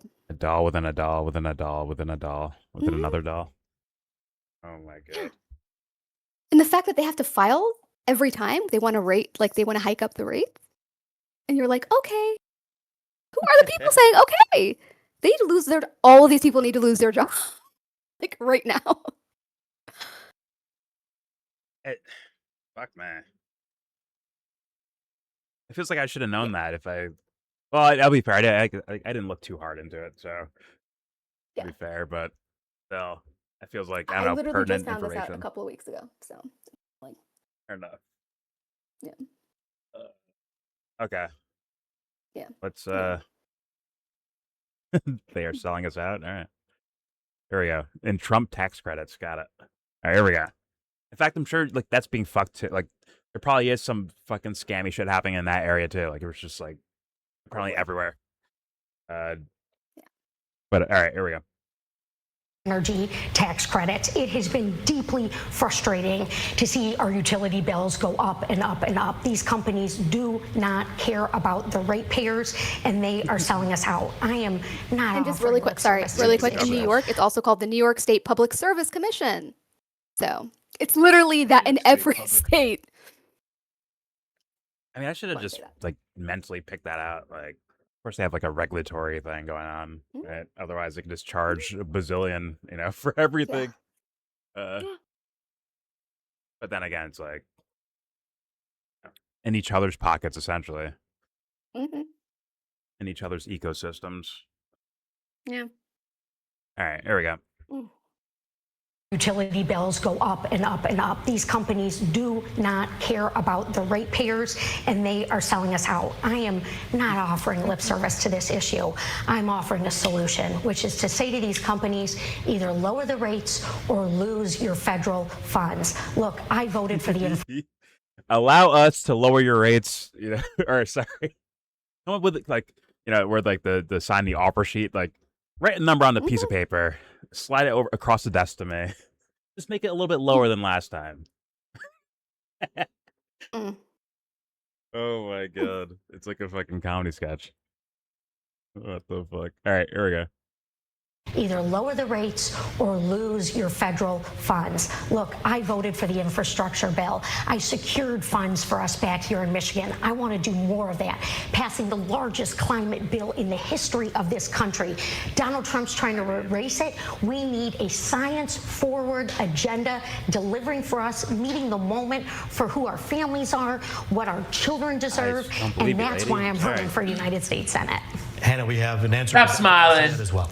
And thank you so much for such an important question. Scary and robotic, and oh my God, what the fuck? What the, like, that doll? That evil smile. Stepford wife. I don't know if like just plastic through and through. Like she's like, "Where's the camera? Smile." It's like, no, fuck it. What the fuck are we doing? God damn it. There we go. It's not 1998. Dr. El-Sayed as well. Anna, thank you so much for such an important question. I just want to speak directly to what's happening right now. You've got DTE, which is the biggest spender in our entire politics. They spend on 93% of the entire elected state legislature, as well as most of our congresspeople, including my colleague here. And that allows them to get away with things like building one of the largest hyperscale data centers in our state in ex parte approval. Now, that's fancy terms for saying approval without actually going through the normal process. And this is going to increase the load on our grid by more than twice. Now, we just lost our power for 5 days in a row because of a mid-level storm. We need to do a lot better. To me, it's about transparency in policymaking. People should not be able to take that money and then turn the other cheek and then allow for these approval processes that aren't approval processes at all.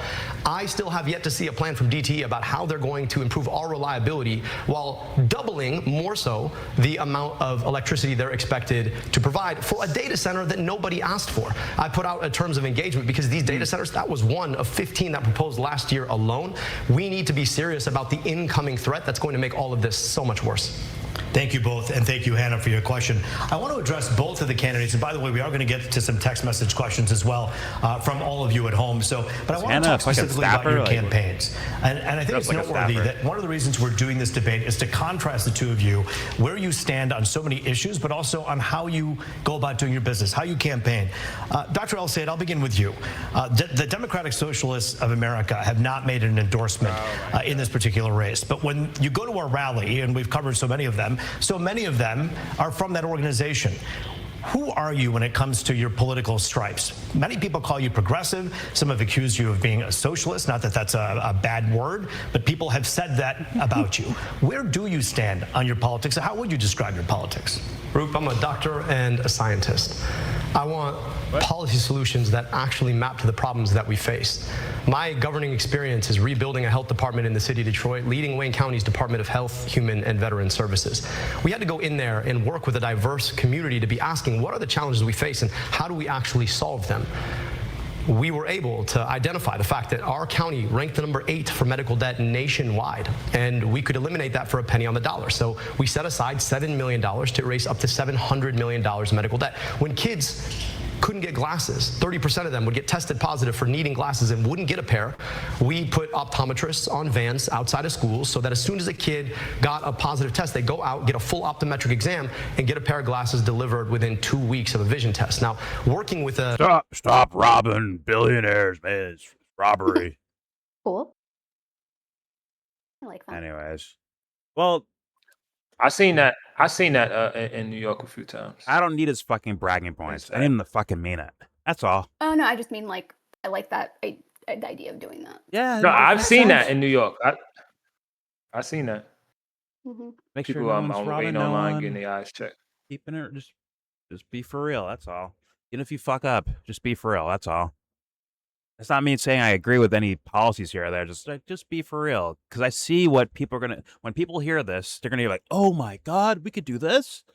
They're gonna get inspired, which means they're susceptible to getting fucking played. And I'm tired of it.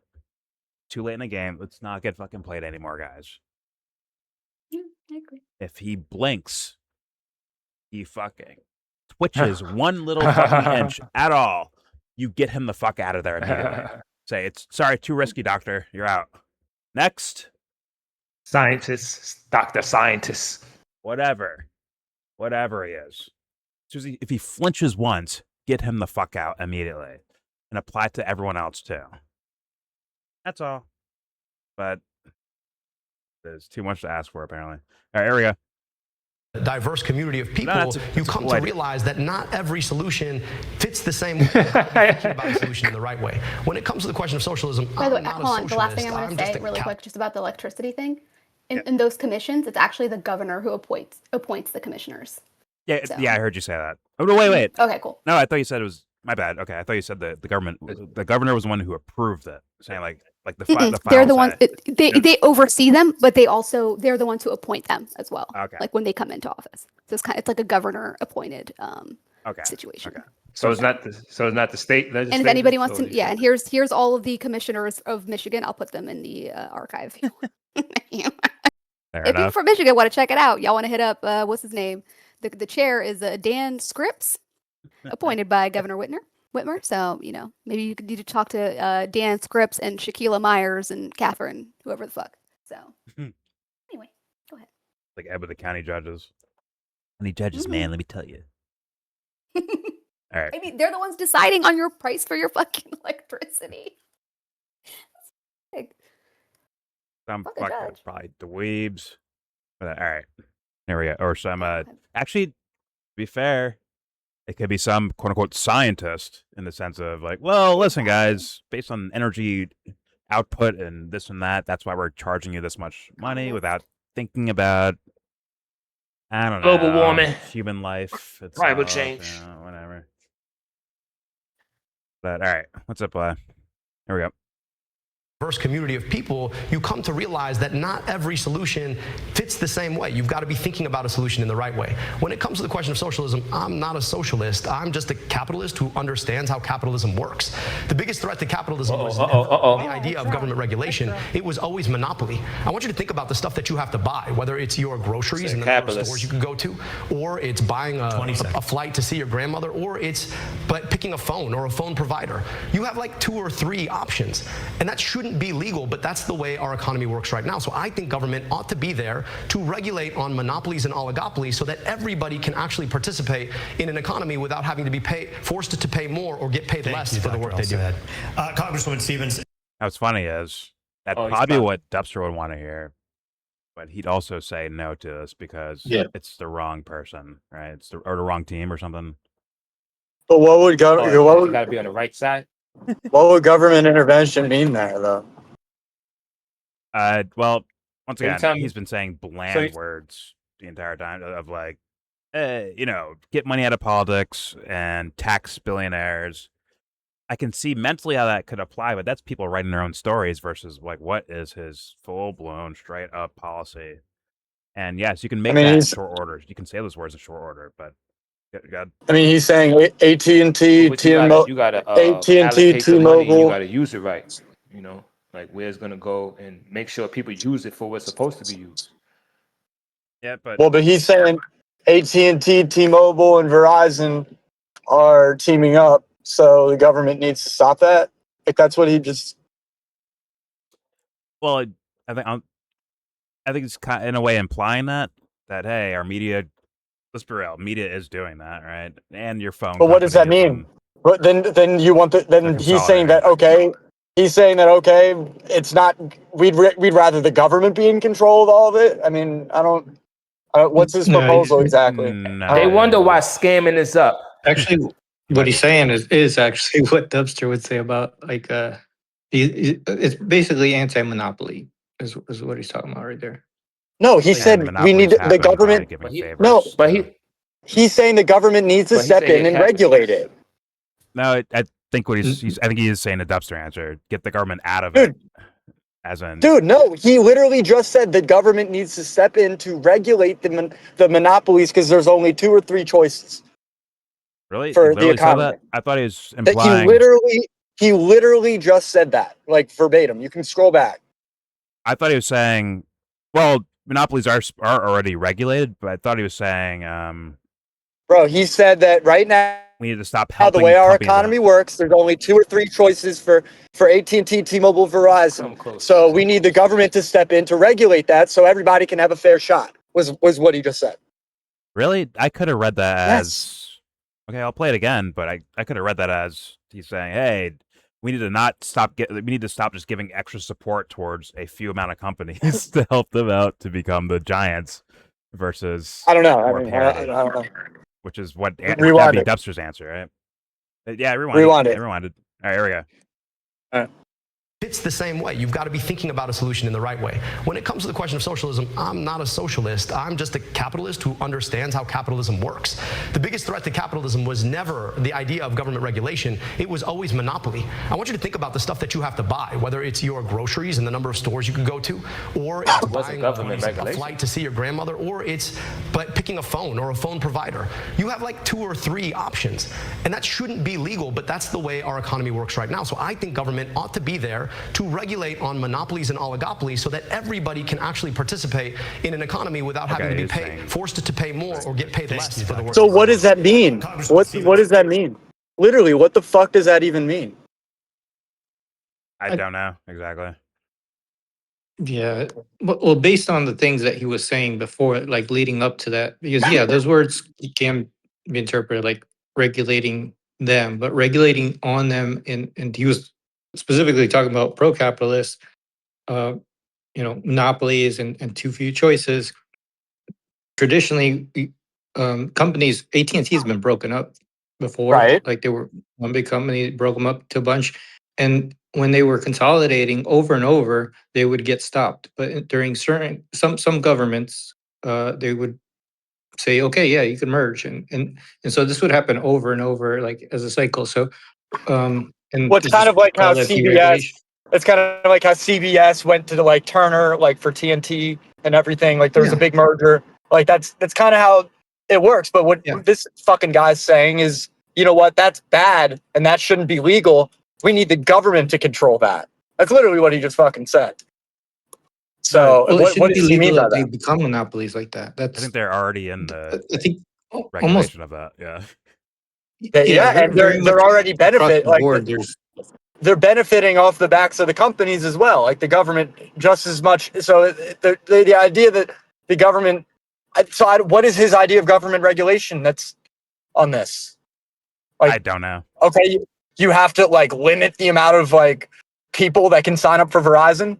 It's like, oh no, that neighborhood, you know what? There's the neighborhood over has Comcast. Like you can't. There's too many in this town. Like what's the government regulation that's going to break up monopolies for that? I'm not sure. No, I'm being hyperbolic. I'm being hyperbolic, but I'm just saying, like, I don't know. Like that's the opposite, right? It's less so CBS and Warner Brothers. Actually, Paramount and Warner Brothers, right? Towards like those are 2 ginormous companies. AT&T and Warner Brothers from years ago were merging together. Like, maybe you mean stopping that from happening? I guess. How do you choose? I don't know. I don't know. But then how do they stop that from happening? Like, and then what he just said was weird too. Everybody calls me a socialist, but I'm just a capitalist that knows how capitalism works. And then he's like, the problem with capitalism, the fear of capitalism isn't government regulation. Like what? Like that's, I don't know. It's monopolies. Like I don't know. That's fucking. I think he got that a little backwards, to be honest. It's advertising for sure. It's campaign running rhetoric for sure. Like that was a wink. That was applying to the quote unquote progressive types out there. Yeah. But also, Dubster would actually say that too. He'd say, "Yeah, the only reason we need government is for stop monopolies. That's it." That would be his actual answer in words, I think. That was just weird. Whatever. Yeah. I mean, yeah, fair enough. All right. Here we go. To regulate on monopolies and oligopolies so that everybody can actually participate in an economy without having to be forced to pay more or get paid less for the work they do. Congresswoman Stevens, another question about your campaign. We've seen just in the last few days, of course, Senator Sanders, we've seen AOC, and we've seen Elizabeth Warren just today, and they're all behind Abdul. These are the people who worked with you in the same room, have watched you for your 4 terms. Should that concern voters that they're taking the outsider's side in this case? You have a minute and a half. Well, I think that we should look at The fact that Brenda Lawrence, my longtime mentor and dear friend, Congresswoman from Oakland County representing Detroit, has been an early endorser of mine in this race alongside Governor Whitmer, Senator Stabenow, Senator Peters, who, like myself, has been recognized as the most effective lawmaker for our state. But let me be really clear. That's a lie. Because I'm going to tell you what kind of politician I am. I am Michigan's manufacturing geek, okay? I have visited hundreds of small to mid-sized manufacturing shop floors. I have operated CNC machines in my life previous to being in elected office. I have a deep passion for the butter of our state and a unique understanding of it. So when Donald Trump and Mike Rogers go to lick the bootstraps of China and start a trade war with the bootstraps of China, us over and selling us down the river, I will be standing up for us and securing things like what I did with the Chips and Science Act to deliver for our youth and equity and inclusion that is that's it. Your second is over. Our future, jobs for everyone, lower costs, and stop these abuses of power that are coming down from Trump. Jobs for everyone, even those who don't want it. Like the stock trading floor. Everybody will be working. Like a robot, the way she went from face to smile, like giant smile, was kind of weird to me. But if I were her, I'd ask her, like, yeah, well, if I'm like, listen, if I'm torpedoing, like, anyways, let me ask you, Dr. Al Sayed here, Ukraine, Russia, what do you got? You'd be a senator, right? You'd be voting on these things. What do you got? She's gonna be like, yeah, you need to give Ukraine everything they need to destroy Russia. That question is worthy sent in his direction to hear his foreign policy answer, because those guys, these so-called progressive types, have kind of ignored that one, and a lot of them that I've heard, at least the politician ones, they agree with her, have given answers of like, yeah, we do support Ukraine, all right? We're not some Putin fans over here, not like Trump, big Putin guy. Yeah. Although she seemed like she got kind of lost at the end there, and she just started saying, like, talking, inclusion, jobs. Yeah. The children. He's like, all right. Future. He's like, all right, that's it. And she just smile just breaks out. A minute. You got a minute left, lady. Hurry that shit up. It's just like the way her smile just like appeared. She was glitching out a little bit. Yeah, her smile appeared out of nowhere. That was so crazy looking. Here we go. It reminded me of Session. Go back. Sorry. I hear it. It's like she's like kind of floundering right now, and then she's like, ah. It's like she gave her answers. Like, yeah. There we go. Abuses of Xanax kicks in. that are coming down from Trump and Rogers, who are treating it like the stock trading floor. Congresswoman Haley Stevens, Dr. Al Sayed, we thank you so much for your time. We're not done at all. In fact, the debate. Oh, that looks scary as shit. Continues. We have a lot of text messages. This bat phone's been blowing Michigan. Up. When it takes y'all need questions, the debate continues on our stream. Y'all need to avoid this lady. Here's I don't what you know. do. Scan the QR code on the right of your screen. Go right to fox2detroit.com if that's easier. On your phone, iPad, or on your connected TV, Fox Local. The candidates will answer more of your questions, and we'll hear from more of our studio audience as well. We're in the. We've already received a commercial break, halftime. What is this? Intermission? Senate debate. With us on this special edition of the streaming exclusively on Fox Local and fox2detroit.com. You're about to hear more from the candidates. I mean, I do too much and more. Then hear from you. Curious. Scan the QR code on your screen or text your question 248-200-5042. Our producing team in the control room, they're monitoring all these texts. Yours could be asked next. We'll also hear from our studio audience as well. And so we begin with this text message with Dr. Abdul. Here comes the questions, the real questions. From Haley Stevens. Okay. How will you bring back manufacturing jobs and secure longevity for the big three? Congresswoman, you had a chance to address this earlier. We're going to begin with Dr. Al Sayed on what he plans to do when it comes to manufacturing jobs and securing the big three. Well, I'm grateful for the endorsement of the UAW. And they endorse me because they understand that a pathway forward. You're talking about Ice Cube? What? The manufacturing that we lost because of terrible policies like USMCA, voted on by my friend here, is to make sure that we are thoughtful about actually regulating the way that corporations and the top of corporations make decisions. Number one, I think we need to ban stock buybacks. This is this process by which corporations will literally buy their own stock to artificially raise their stock price, taking money away from the future of R&D and the workers themselves. Number two, I actually think that there's a pathway, unlike the stupid tariffs of Donald Trump, which is around-the-clock tariffs for everyone. I think that there's a place for targeted tariffs. If you think about free trade like cancer, I think we need some chemo. And the way that that would work is that they were transparent, specific, directed to particular product lines. And then number three, I think we need to massively invest in continuing to be the best place to make an internal combustion engine in the world, and also to invest in EVs and EV infrastructure. And I want to talk about what I mean by that.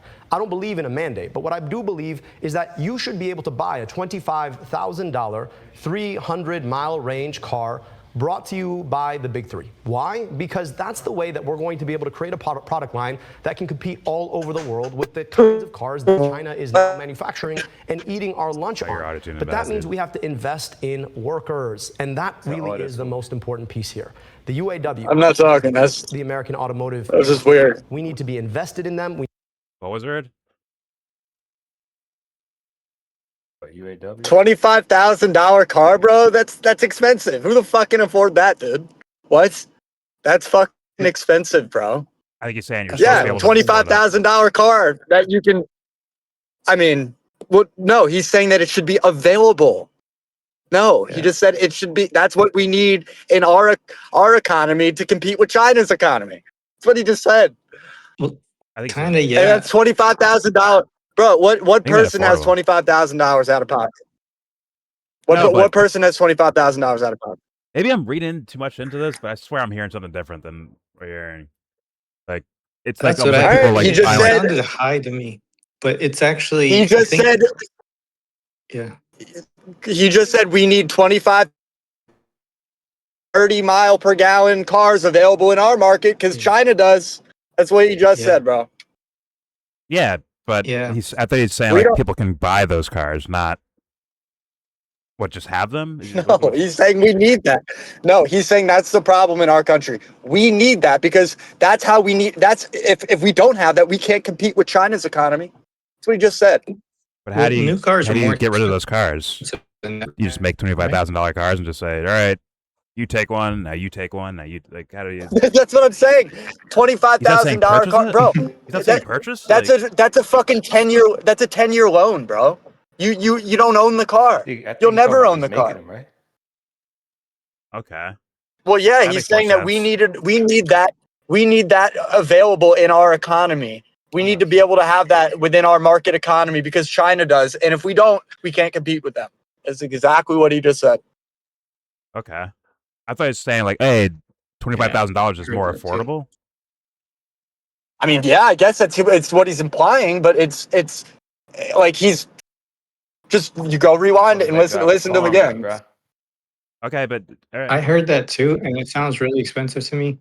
But like new cars, they keep going up, and like I don't think you get them under 20. Yeah. No, I'm aware. They're very expensive. But what I'm saying is, they keep going his solution is $25,000. You call that a fucking affordable car? Not even good.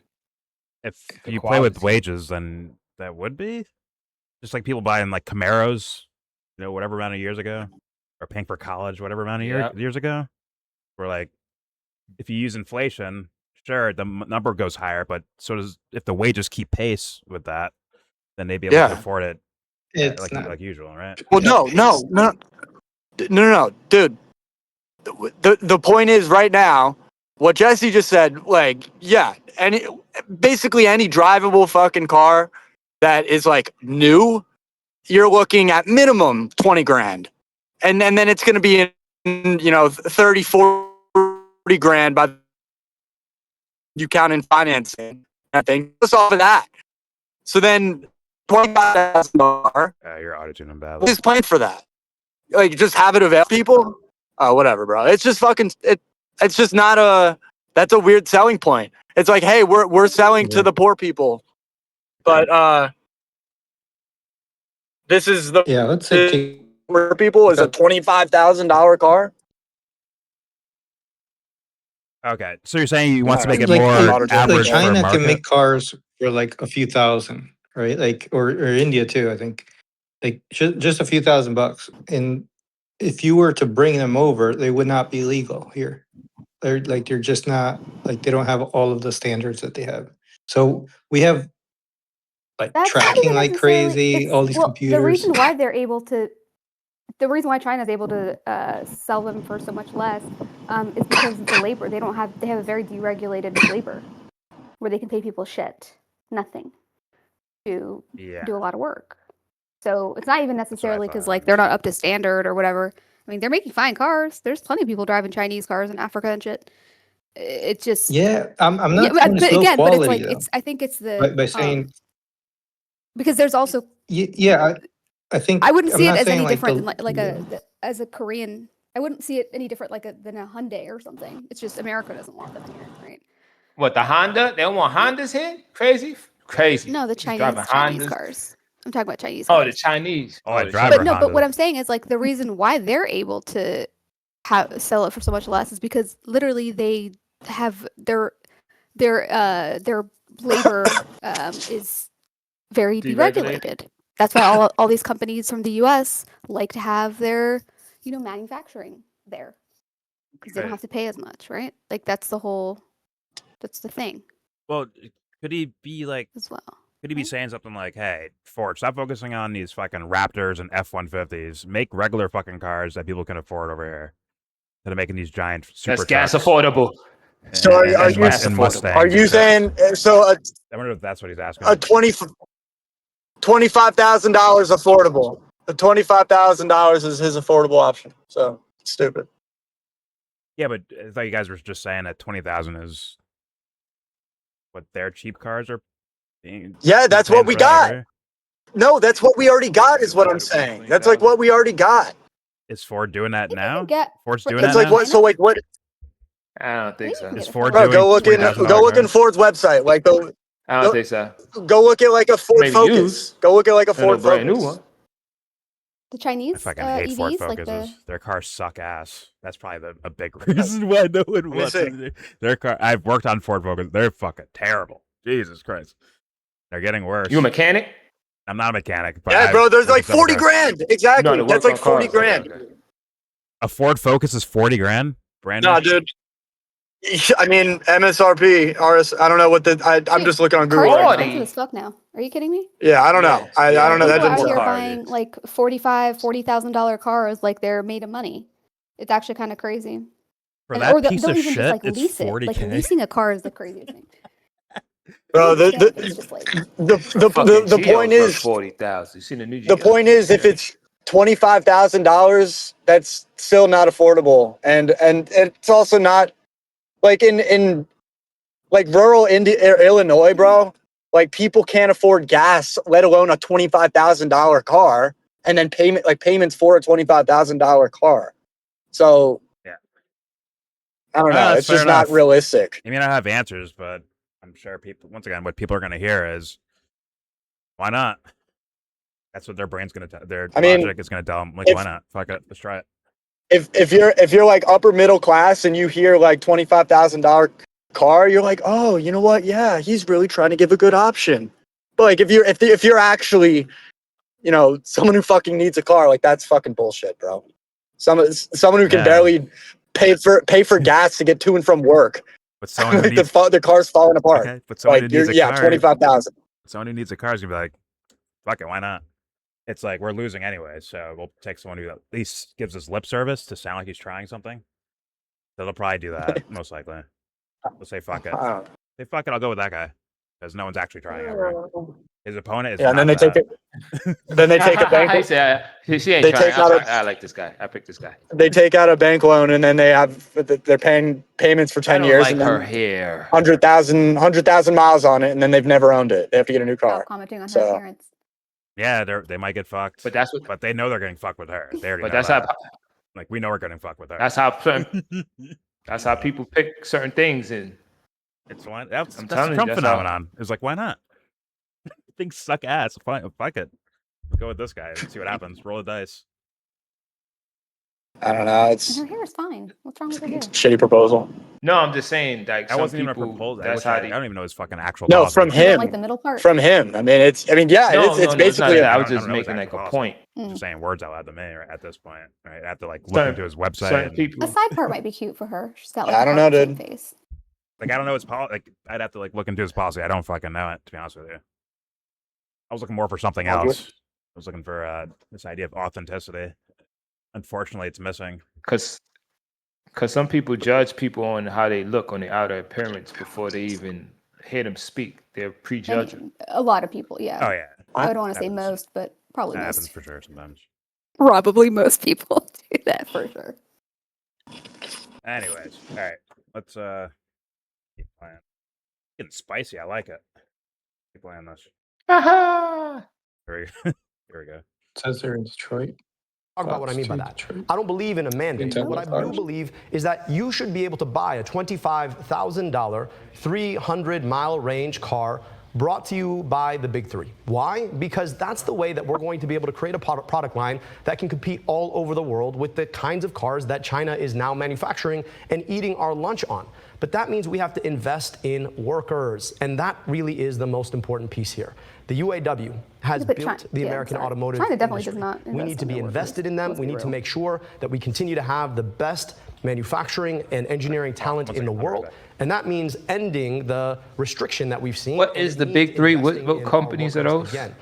Again, we have an opportunity to continue to lead if we're willing Ford. to actually think past the Ford, ridiculous Chrysler, and restrictions GM. into what the future can be and into how we continue to invest in workers, engineers, and a product holy line fit trinity for the future. Congressman, I know you have a lot of automobiles, notes and a lot in your mind and heart about American. That's the only American car. Does it disturb you at all that the UAW put their endorsement to Abdul when you've done Yeah, all I this can't stuff for afford an manufacturing American that you car. talked Sorry, about? guys. Look, I am so deeply proud to have a long-standing relationship with retirees and UAW members, and to have 17 labor endorsements in this race by a long Yo, shot. is she just And like I'm also listing out all her stats very before she proud to speaks have now? Receipts and plans. She's turning And into a I'll tell you rapper. where I'm leading the charge. Costs. Yeah, of she's a liar. Like, I got 2 chains, 4 bracelets. Yeah, and you're broke. You're broke. Stop lying. There are 1,000 Cleveland Cliff Broke. workers, mostly in Downriver, that are out of work right now.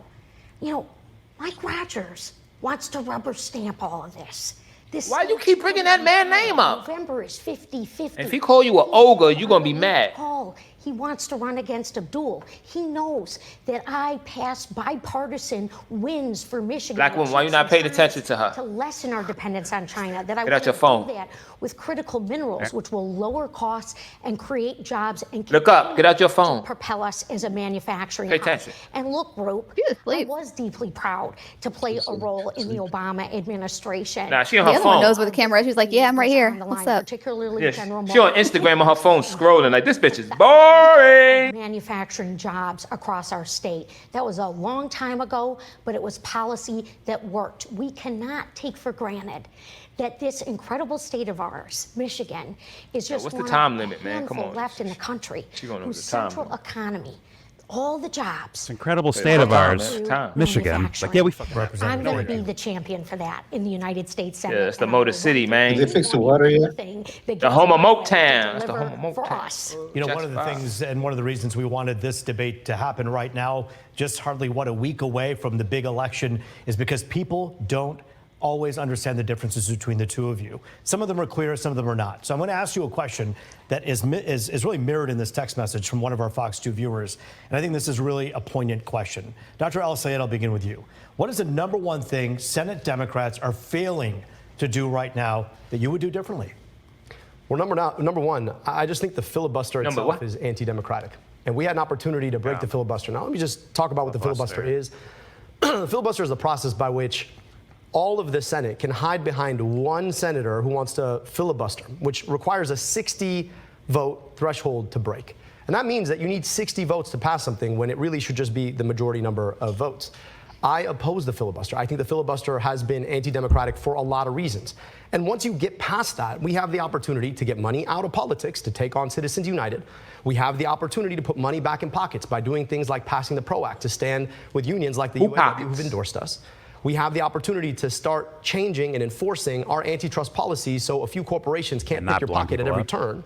We have the opportunity to tax billionaires their wealth. No, they always have to the opportunity to finally guarantee every single person in this country health care through Medicare for all. But we've got to get the democracy part of it right. And right now, the biggest risks to our democracy are the filibuster, it's anti-democratic at the Senate, and money in politics. The attack ads that you've seen probably in the last commercial break itself that change our political system. When you ask $60 million to come into a race for you and then say that somehow you're electable, I think you don't quite understand what electability means. If you need a $60 million crutch, you probably can't be elected on your own terms. So I would just say that you're talking about you, if you really want to beat Mike Rogers, find the candidate who is electable without having to ask for a $60 million crutch to do it.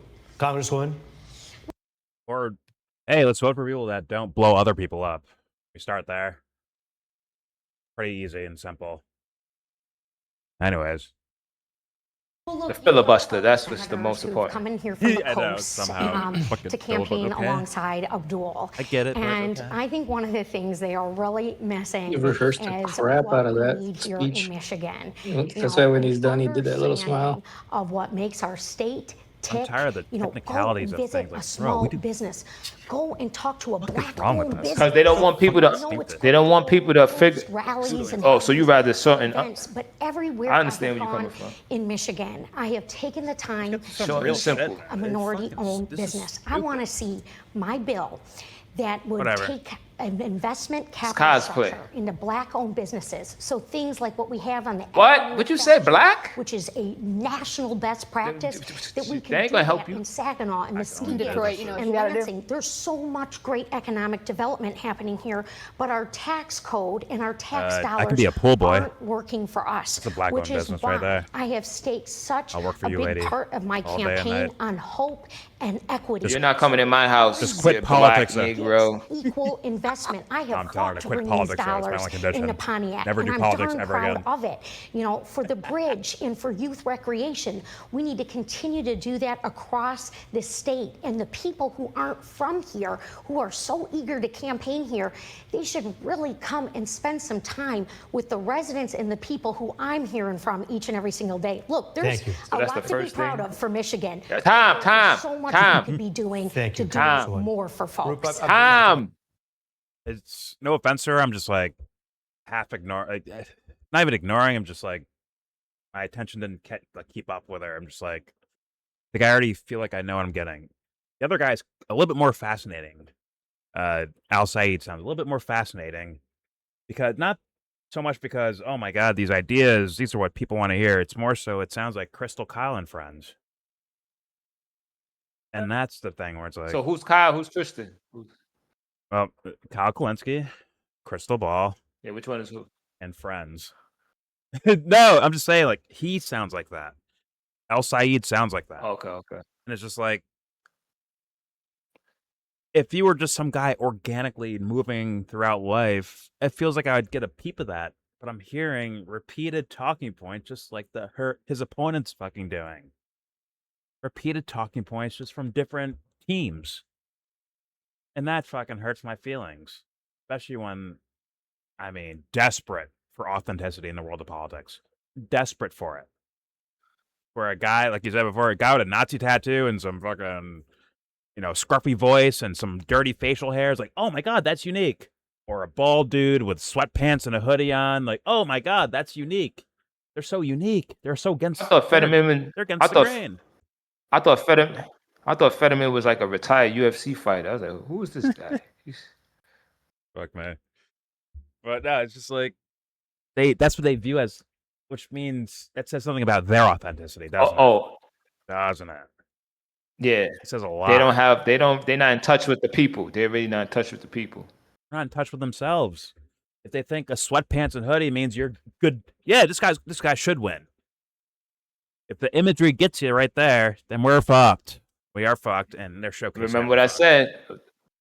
People judge you on, your appearance. So that's what they're going on. Oh, this is what the people wear. So, follow what the people wear.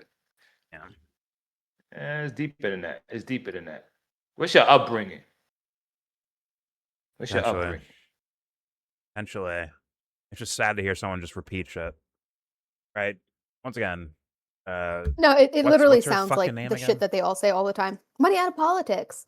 The filibuster, the judges. It's very specific, like talking points from a specific Talking points. part of the internet. Yeah. And it's not just the internet. It's not that people, regular people, don't say this stuff. They do, and these are like things that people talk about in politics. It's just his closeness with them and just the way that the messaging sounds, like how it even flows. It's like, Yeah. like, it's a little too familiar. Guys, please like me. Please like me, guys. Versus someone's like, yeah, I can't afford the bills, man. Yeah, get money out of fucking fuck those guys. Get the fucking money out of politics. They're doing this shit for money instead of trying to help us. Right after we support them, basically, right, with our tax money and our jobs, all that shit, our donation money, whatever. We help them out and they fuck us over. Fuck those guys. Yeah. Damn right, get money out of politics. I get that. That makes sense to me. But for some reason, a lot of the political motherfuckers, whether it's actually politicians, commentators supporting politicians, or dumb fucks in my Discord, apparently morality is just something a non-topic. Jesus Christ. It's apparently a non-topic. I heard Dubster flinch up when I brought up morality. He flinched up. He's like, oh. I mean, they're robbing them. Who are they robbing? If taxes are robbery. Okay. Was it taxes are theft type of thing? It's like, that's not even, like, you didn't even like argue that honestly, because I asked you a certain question. You didn't really go there. You skipped out on it to avoid the honest answer. Taxes could be used for good if they use it for good. It's not even that. It's like these guys are saying, "Hey, I love America and we live in a democracy." Some billionaire guy, right, in some state. I live in America and I love democracy. Well, the people voted to take more money from you. This is not America. I'm out of here. You don't believe in democracy. I hate democracy. It's like, okay, now you don't like democracy. Got it. That should be very telling for someone. But for some reason, the arguments couldn't keep going in that direction, apparently. But is this about Bill Ackman? And he was saying how no, he's being general. robbed. It was from the Al Said guy saying we need to tax billionaires, which once again is another kind of a canned cliche statement at this point. Yeah. But, no, because I saw Bill Ackman had tweeted out like that he was going to be leaving New York or something, or a bunch of people, billionaires, are going to be leaving New York because of the bye. Tax. See you later. Yeah. See you later, guys. Bye. Yeah, bye. Get the fuck out of here. Kick rocks, Beasley. I thought that's what you guys were talking about. Like, kick rocks, Beasley. Take this 3-day-old pizza with you as a reminder. See you later. Mm-hmm. Take it with you. Yeah. Matter of fact, that should be a good thing. So you ain't got to see the rats no more. That should be a good thing for you. I know. Follow them out, bro. Follow them wherever they go. We'll get an Epstein plan for all the rats in New York. We'll get an Epstein plan for them and send them right wherever these fools are going, bro. Enjoy it. Rats will be living good. I don't think the rats even want to be near them. I know. They'd be like, yeah. I don't. They're gonna be like, I ain't going with them. He's like, I'm good. I'm gonna stay over here. I'm New York through and through. I'm from here. I'm a born city rat. City rat. But that if regular people, if we mentally got our shit together, in my opinion at least, we'd be like, yeah, get the fuck out. We gotta work together. See you later, pal. Yeah, get the fuck out. We don't fucking need you. Get the fuck out. Good luck.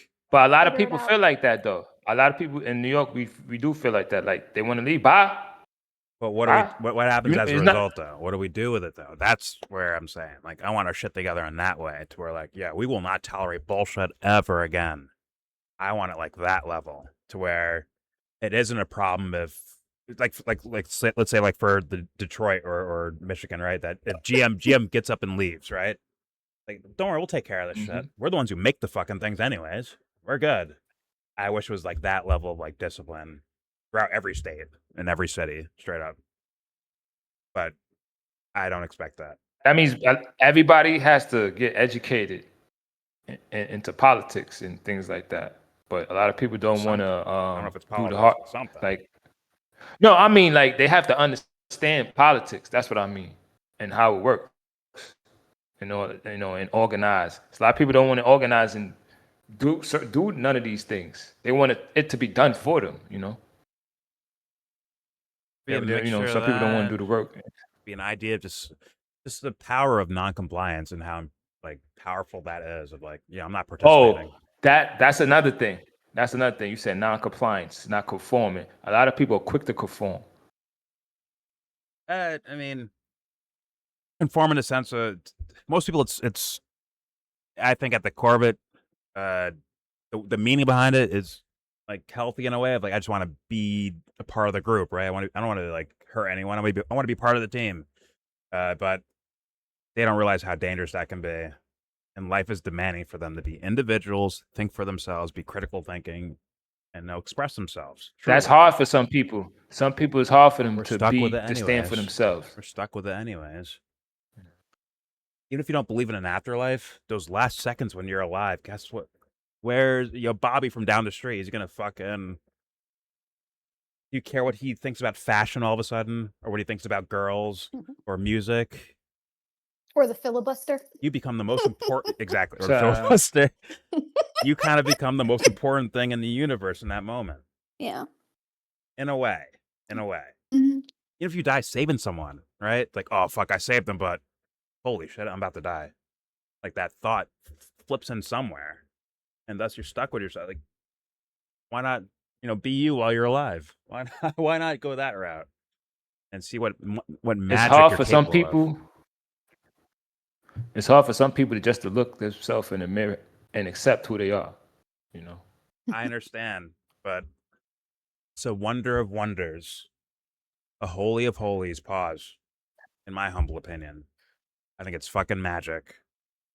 And whatever you want to do, whether you want to be, a mopey, what's the word? Melodramatic, right? Self-deprecating. Guess what? The food tastes better when you're authentically doing that. Even in those situations where it sucks ass, right? Where you feel bad. Even in those moments, the food tastes better. The wine is more intoxicating versus some pseudo fake fucking version or some borrowed version from Tommy down the street. Whatever. Anyways, some people like to lie to themselves. Yeah, potentially. Look at MAGA. No, I agree with that. I don't know. Look at MAGA. I love being a negative ass bitch. So, I don't know. I don't think I could give that up. I think it's also to a certain degree. I don't want this to come off the wrong way, but I think most people are very cowardly. So, not even necessarily in like a malicious way. It's not cowardly. But yeah, cowardly. Go ahead. I do. I think that they lack courage.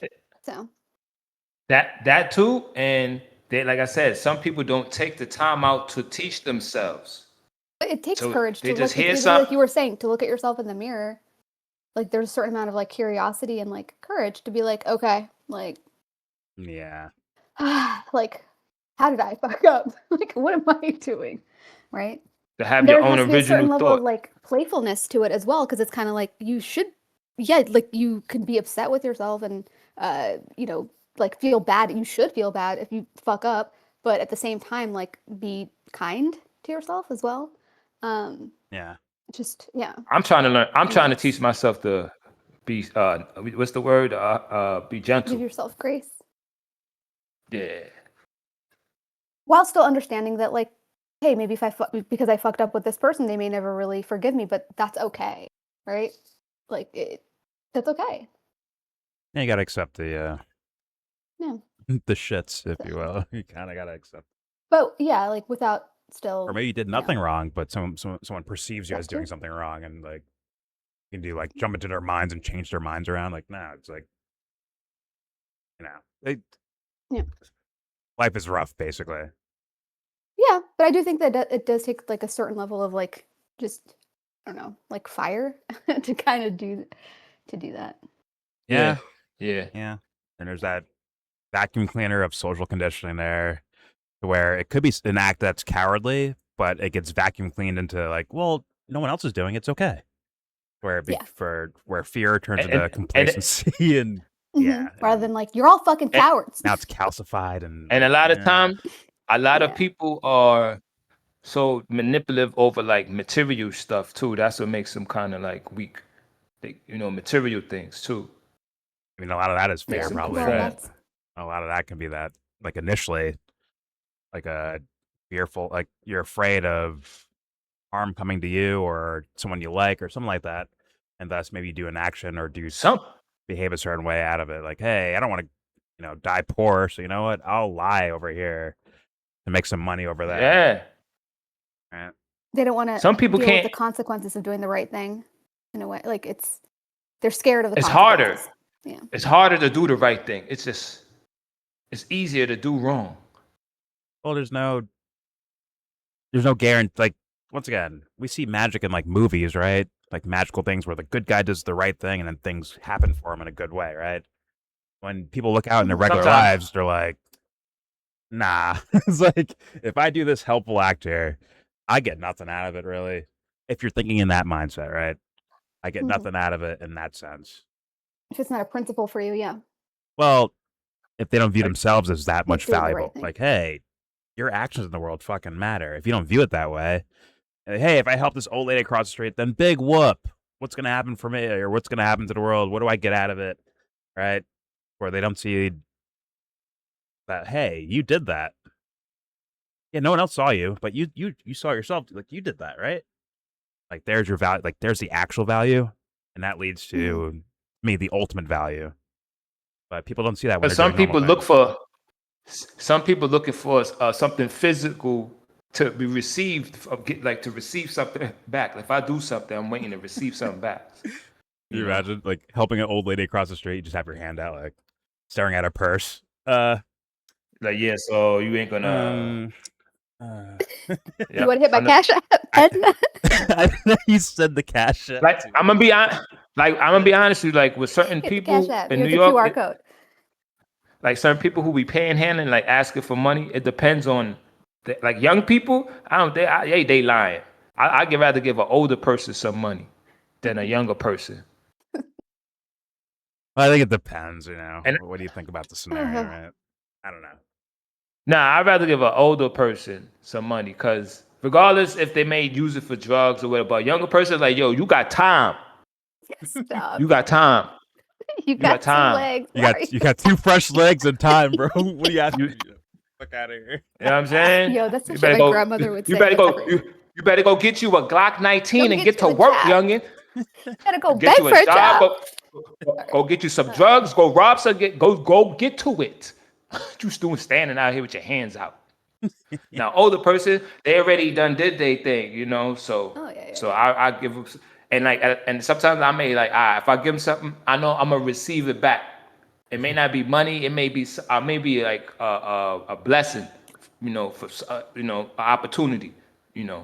That's how I see it sometimes. Or it was the blessing. Look at that. Yeah, that helped them out. That's the blessing that helped them out. You know what I mean? You never know. You may never know what happens. Yeah. They may go save a life themselves, or they may get hit by a car. You don't know what that, whatever, $10 led to. You don't know. That's or they might go hit somebody else with a car. Yeah, or that. Yeah. Like, man, I got $20. Put gas in my car. They use their car. They fucking run someone I'm over. gonna run that bitch down. I'm gonna run that raggedy ass bitch down. Oh, wait, even on purpose? Okay. There's like, that's Edna from down the street. Never liked her. Just fucking. She took my boyfriend in high school. She wins the best chili every year. I'm tired of it. He's on an 80-year grudge. Like, that motherfucker. Tired of being second place. This is it for you. And thus comedy. I'm just saying. You never know. But, either way. All right, let's keep. Either way, your heart was in the right place. So. Exactly. And good. All right. No, I didn't say anything. Go ahead. I thought analytical said something. All right. Here we go. I just want to make sure that the viewer had their question answered, because I think it was about what was going wrong in the Senate. And we got this conversation about why senators should come visit, which is actually exactly what they just did. But I just also want to just be clear about this, that at the end of the day, yes, you should go to small businesses. That's actually what we've done. We've also gone to 475 public events where we actually took questions from an audience rather than these baked and polished, made for a camera events that too often is the way Like this one? that my friend has campaigned. So look, we do. That sounds real right there. To actually introduce them to Michiganders. And he may win this. If one of our senators went to the Senate with colleagues ready to work with them on day one. Well, I do want to ask you both about contrasting something that I think is really important right now.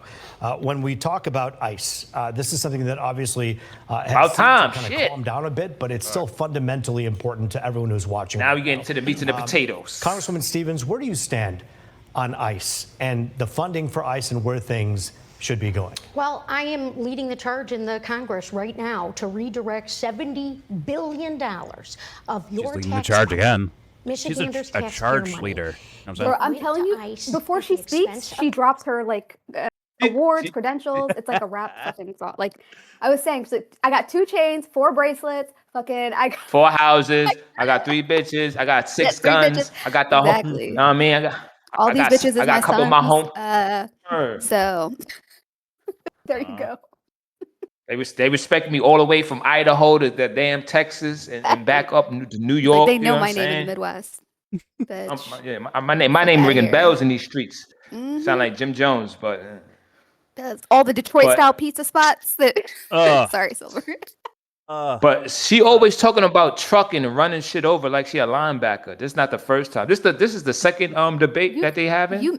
You missed it, but in the last question that she was asked, she said, "I'm actually I've talked to 17 whoever the fuck who have endorsed me and blah blah blah, like just more endorsements." Like that's how she opens every question or begins every question. I was mentioning an Eminem rap verse 2 years ago. Kid Rock. Royce 5'9", D12. Big Sean really likes me. He likes my hair. Yeah. Rest in peace, Proof. Diana Ross like stared right at me one time at a concert.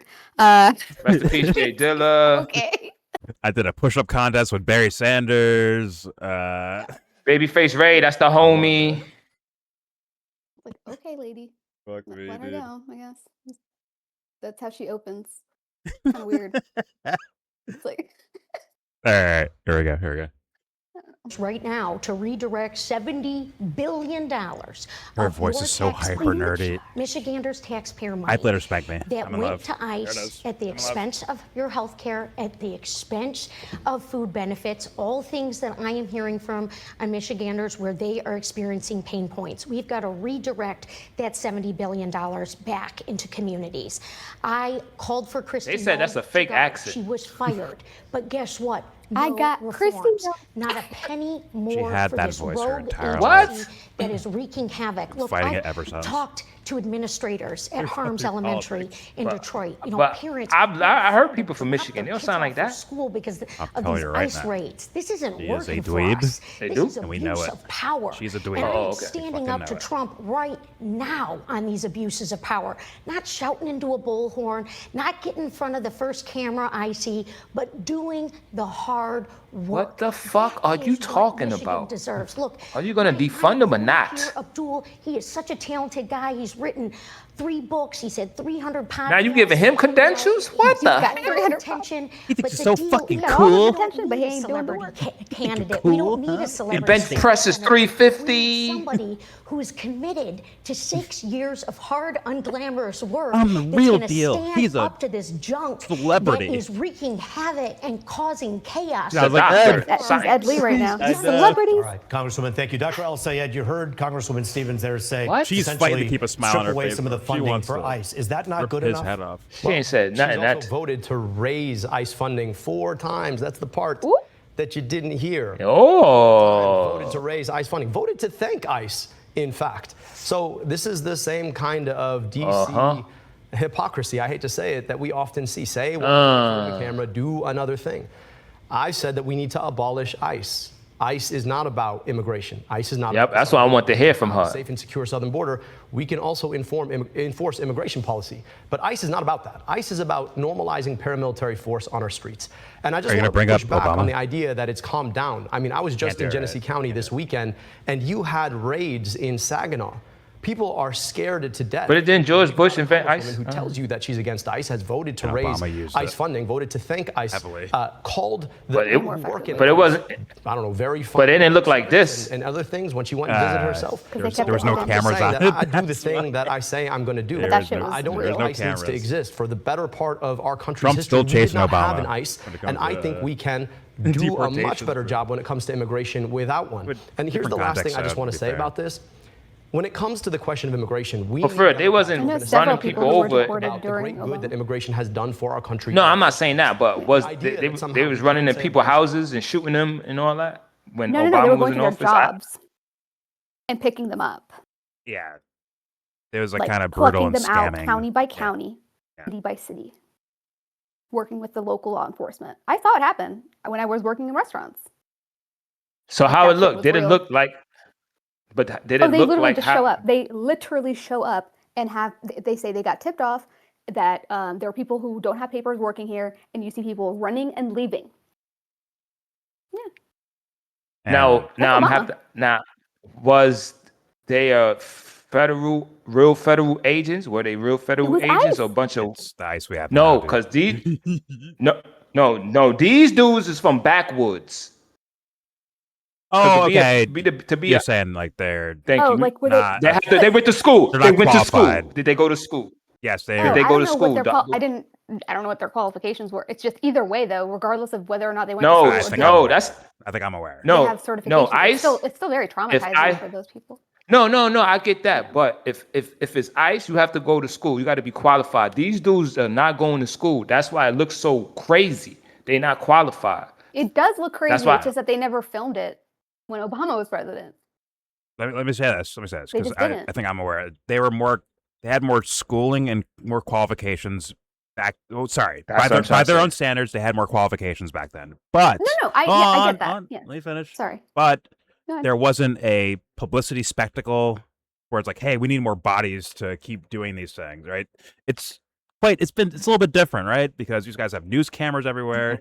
Even the idea of just phones are different than it was back then of having recordings. The social and live media was streams different. And all that stuff. Very different. To where these guys were doing these things quietly, to where they didn't need a whole brigade of people holding off press, holding off protesters. It just wasn't going on. So those guys could move. Did they quietly. kill anybody? I'm sure they did. Did they kill? I'm sure they did. But it was less likely to happen because it's hey, it's one or two guys from a business that's getting ran down, thrown to the back of a van and disappeared. Basically, versus, hey, we're showing up for one guy, but there's a whole crowd here. There's someone honking horns saying, hey, ICE is in the fucking neighborhoods. Right? There's a whole thing happening now. I know. Versus back then. Yeah, good. I know they didn't stand in front of no moving car. I know that, and then open up fire into a car. I know they didn't do that. Well, Renee Good was there as a protester, right? Doing it quietly though. Yeah, Renee Good was a protester, right? They weren't after her. Yeah. Yes. She was a protester. Yeah, there were no protests. Were there protesters like Obama that? was doing that. Yeah, No. there wasn't really. They were sneaking around and catching around this, probably a little bit more, the same amount of people, capturing these guys and then getting them out of here in a very cruel way, and locking them up into fucking cages too. By the way, before they fully deport them. So yeah, they were doing the same thing. They were even stopping people if they were walking in the middle of the But night. I mean- I had a friend who got deported because he was walking, he worked in, where I worked, and he was drunk kind of, and then walking on the street, and a cop stopped him and saw him, and he was like, basically kind of profiled him, and then called in ICE. He got deported last week. He came back though, but either way, What did they kill any American citizens? Yeah, he literally got pulled over walking. That's happened. I'm black. I'm black, so that's regular for me. I'm from the hood. That's regular. That ain't nothing. No, I'm not saying it's not regular or this, that, the other, but you know what I'm saying? It's still he got sent back. No, it ain't. It's not right. Regardless, it's not right. Yeah. But but did any American citizens get killed? That's all I'm saying. Yeah, it depends Did on what American depends citizens on what the get- paperwork is. Right? At that point. Okay. Yeah. There's plenty Obama directly killed Americans. That's on paper, but No, he I didn't. mean He didn't. as far as things where it's all these crazy scenarios where they're not really documented. You don't see them on camera anywhere, but you hear about the stats years later, or maybe even kind of within the time period. And it's I can imagine someone maybe got hit by a car and died. And now do we say, like, well, they didn't kill him there, so it doesn't count? Or, hey, an American was trying to help a friend. Like, hey, what the fuck are these guys doing? And someone gets fucking hurt or killed. And it's like, oh, well, that doesn't count as ICE killing someone. Like, yeah. It's and not really the entirety of the the mainstream, quote unquote, they were on Obama's side. They loved everything about him. Everything was amazing. Like, he had no real detractors You could except do for no like the wrong. crazy people in the fucking Fox News and shit. Racist white people like Michael J. Cox. But they were like low hanging fruit. Like, there was no like very Bitch legit ass. criticism on the, you know, kind of quote unquote mainstream that wasn't, you know, his middle name's Hussein. You know what I'm saying? Like, it's they still do that shit today. They still do it, exactly. But it's like he had it very, very easy in terms Hussein of Obama. people. Yeah, but every time they And did he that, has a you know, white the support mama. grew even more because they're like, oh, look how they're talking to our Obama. Just because he wore a tan suit, as if like, I give a it's disgusting, honestly. And that the Obama spell has not really fully worn off. No, it hasn't. In fact, it's been fixed, actually. It's like, remember, you got to remember, like, it moved to Mandani. It moved to Mandani. Hold on, real fast. The so-called progressive guys, Obama now has the pass, as in, like, before, like, maybe it's like Bernie running. They're like, oh my God, Obama's getting in the way of Bernie Sanders, right? But officially at this point, they're like, Obama's like one of our OGs now. He's one of us, essentially. And we will not go over his fucking dirty fucking record that he has. And that's what flourishes. If they were allowed to scorch him, I'd say allowed, but, you know, whatever that means in this context. But, like, if they were able to or could or did scorch Obama, that would create a clear separation between, we're not those guys over there. We're not the smile to your face, bomb kids behind your back. We're not going to do that. But these guys haven't done that, have they? In fact, if Obama's brought up, this guy would defend. I think he'd protect Obama, just like Kyle would, just like Crystal would, in this time period right now. In 2016 or 15, they'd be like, "No, Bernie Sanders is the best. We need to scorch Obama to showcase, like, you know, we're moving on to something better, right?" But right now, after Bernie lost twice, and they're worried about Trump or whatever the fuck they're worried about, now it's Obama's a fucking angel. And the worst thing you could say about Obama is that he was too scared to fight Republicans, even though, once again, he was doing horrendous shit. Setting standards, following up the standards, watching Trump follow up the standards, watching Biden follow up Trump's standards that was Obama's original standard, like on and so forth. This is where we're at. This is where we're at in politics. This is why I can't do the fake smiles, the fake statements, the canned statements, the cliche looks and get money out of politics. And that's why it's like, that's not good enough. It's not good enough. It has to be questioned. Otherwise, you risk that threat of smile guy who talks cleanly, like just like Al Saeed does, right? That's Barack Obama, right? It's very cleanly, can smile on camera, but guess what? Blowing up fucking people. Mandani. Yeah. Fair enough. Yeah. It is what it is. Like, we have to be, I would hope that people would be like, man, that is something to be cautious about. Am I getting that vibe right now? I don't think I do. I think I'm getting that vibe. And the only time Matt Hunter will protect Barack Obama is his war actions. Like, you say you're against violence? Would you watch UFC? You heard your name, bitch. You heard your name, bitch. Come to It's the kind of mic. interesting that Matt Hunter would be in favor of violence when he's always talking about like black violence being so bad. It's like, but you don't mind what violence, about I white guess, or as white long as- crime? But it's white No, or I'm white just crime. saying, it's a like if he's motherfucker. against violence because he's always talking about like, you know, these ghetto violent youth or whatever. What about when white people do hold some on killing? 1 second. But what I'm saying is, it's like, but then he'll support violence when it comes to like civilizational, I guess, or like kind of Western, like protecting or war and whatnot. It's just interesting. It's like, huh. But he never really answers. It's just he's interesting, huh? Actually, he just kind of starts talking about something else or just like spamming nigger. So. It's like he's out of his mind or something. Because he wish he was one. Because he wish he was one. That's why. Well, I mean, Sebs has a theory here. My theory is different. But Sebs has I know gay black hairdresser from Atlanta. He's LARPing on the internet to troll everyone. I'm going with what do they call it? Nail stylist, thick black woman nail stylist from Dade County, Florida. That's what I'm going with. Nail cathot, whatever they call that shit. You mean what's it called? What is it called? Manicurist? That shit my mom goes to. A nail tech. Whatever my mom goes to, that fucking shit with the nail spot. Yeah. The nail tech, a nail tech, some shit. Yeah. It's like you're trolling. He's definitely he's not doing nails. He's doing hair. I can tell. He knows way too much. Doing hair, maybe braids. Let me get some boho braids. He's on the internet looking for black cock, bro. 100%. Let me get knotless. Whoa. He's hunting for black dick. Let me get some knotless box braids. He's a gay. He's a gay closeted racist. Oh, that's even worse. Jesus. He's in between, like what is it called? Press. Yo, you want to talk about Nolan Wells, right? No you asked me about Nolan Wells, right? Yeah. Let's talk.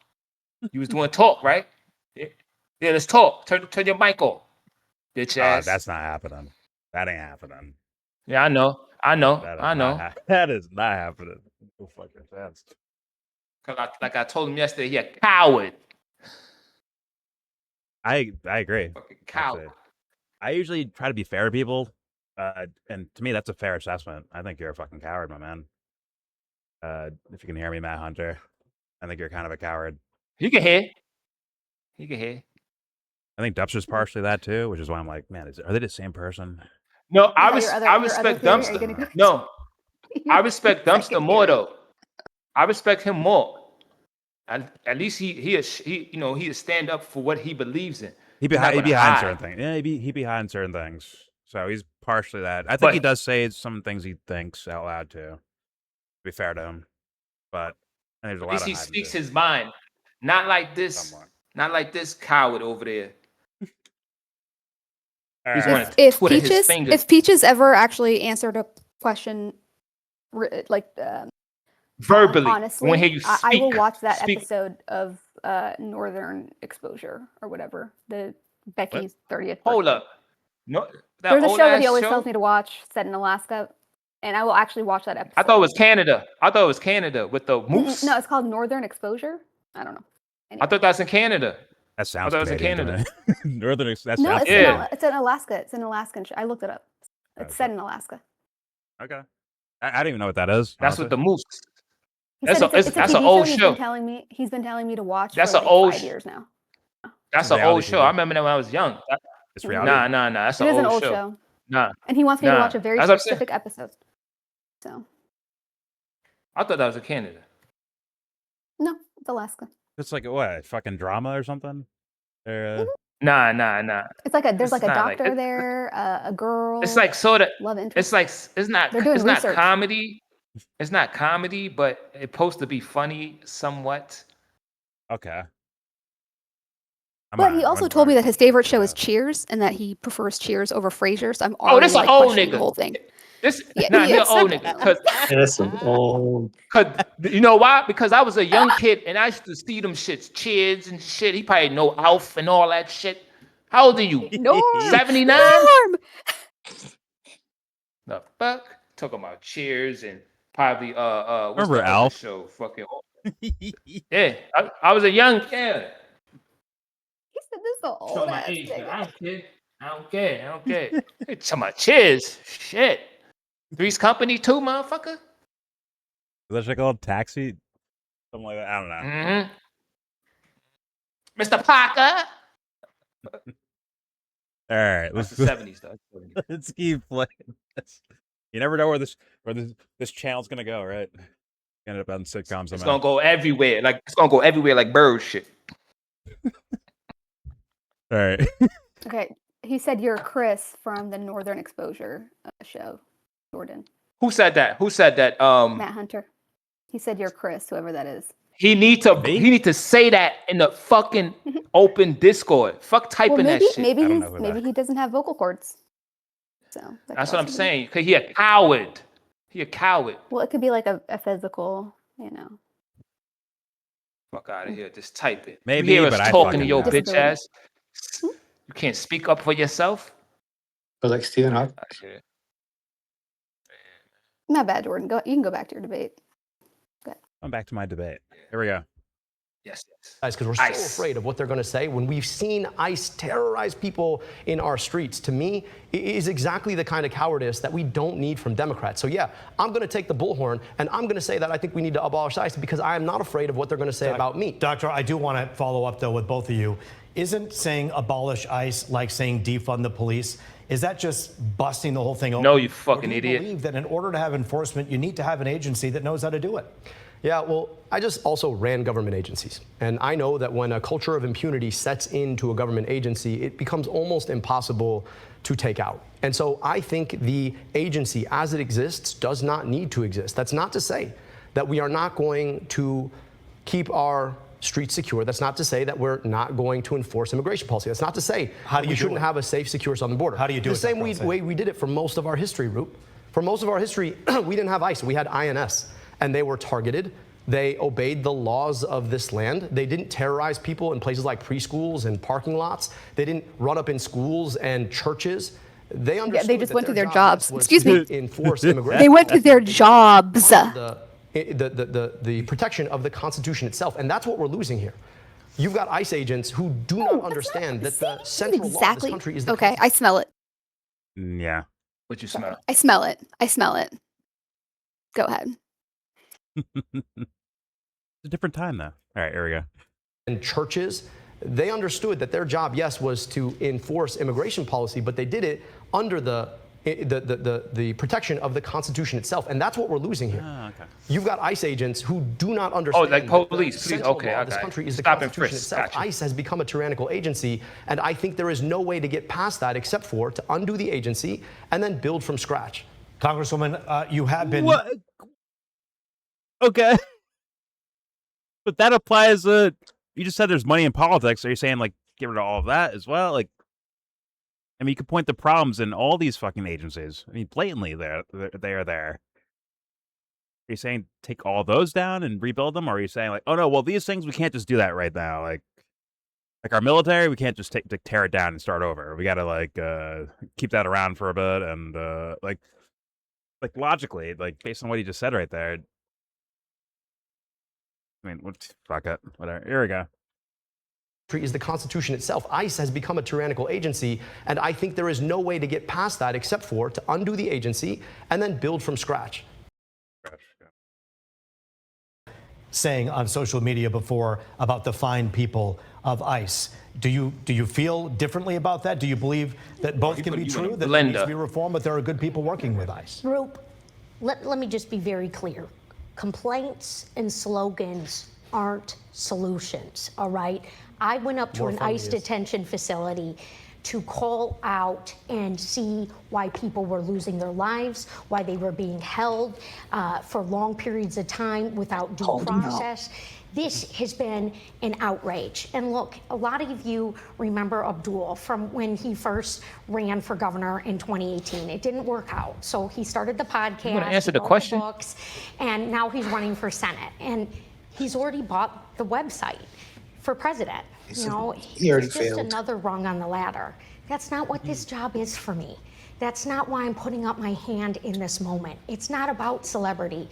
This is about making sure that Mike Rogers doesn't get anywhere. What the fuck? Seat. I'm the only one on this stage who has beat MAGA 4 times and delivered repeatedly for this state and for our values, for our rights, and our freedoms. She's defeated MAGA. And I promise you, Michigan, I will make us shine. 4 times. Dr. Al-Sayed, there are people watching this I want right you to now, make and my every butt time shine. they this Smacking podcast business it. are scratching their heads. They're putting food on the table, gas in the tank. They're curious to know what that's about. Have you made a ton of money because of podcasts? Yeah, I don't know. Like I told all the viewers at the outset. Oh, you like Castanet, my son? opponent was going to Nice. make this about me and her. I want to make this about you. Somehow she just really, you can listen to the podcast. It's there. Congresswoman, if you enjoy podcasts about public health, I welcome you to take a listen. You seem very concerned about that. I'm more concerned about the fact that people can't pay for their gas, they can't pay for their groceries. We're fighting a war that's cost us billions of dollars that has been pushed by the government of a foreign country, the same foreign country that the folks paying for your ads want us to send billions of dollars to. And that's the thing that I think Michiganders really want to understand. They're not that. It's called the litmus test. That's not actually a litmus test because anyone can say these words and it'll fly for right now. It's once again, if this guy was some sort of outside the box thinker, I'd expect a little bit more higher caliber of points to be made instead of shit I can hear on Twitter from 10 million different fucking people or whoever. Like, I'm expecting whatever. It's okay. And once again, if I bring up morality, they'll say, well, shut up, Jordan. In the way. Shut up, it's in the way. This is what gets you things. Repeating talking points from the fucking internet is what gets you actually gets you things. Because don't worry, he'll take that, kind of deception and lie of which is called PR, right? To be fair, right? I'm not saying it's like evil intentions, just mean like, what is PR? PR is to appeal. It's public relations. You're appealing to the audience, what they may want to see, and you're trying to act it out for them to gain their favor, which is in a way a deception, in my humble opinion. But don't worry, we'll forgive that because he has to do that in order to get elected.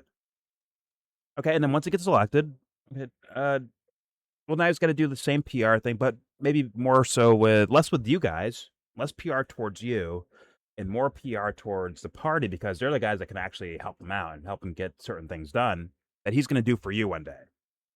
So he has to lose or create a separation between him and the constituents and the voters that supported him in the first place, right? He has to kind of sever ties or at least leave it on like a dangling piece of yarn, right? Not like a rope, but like a piece of yarn instead. And he'll start essentially compromising and leaning towards his Democratic Party that's helping him secure votes in one direction on maybe one policy or another, or securing maybe PR for him, right? Where they don't just go out of their way to shit on them and try to put him down, right? Or maybe they tell the lobbyists to back off. But don't worry, in a couple years, he'll run for president. And when he does that, he'll have to really lean into to the Democratic Party, hardcore have to lean into them. And then now there's no more yarn left. It's like you don't exist. And he has to do this work over here with the party to get something done. That's what you guys want. At least something gets done, right? Let's watch him betray us in 4K. Maybe not us, maybe not me, but whoever. Not saying he's going to do that, to be fair to him, right? But I'm just saying, we can see where this goes, where you start compromising within your own logic about a person you've never met before, you don't fucking know, you've never talked to. You start compromising in your own mind for them.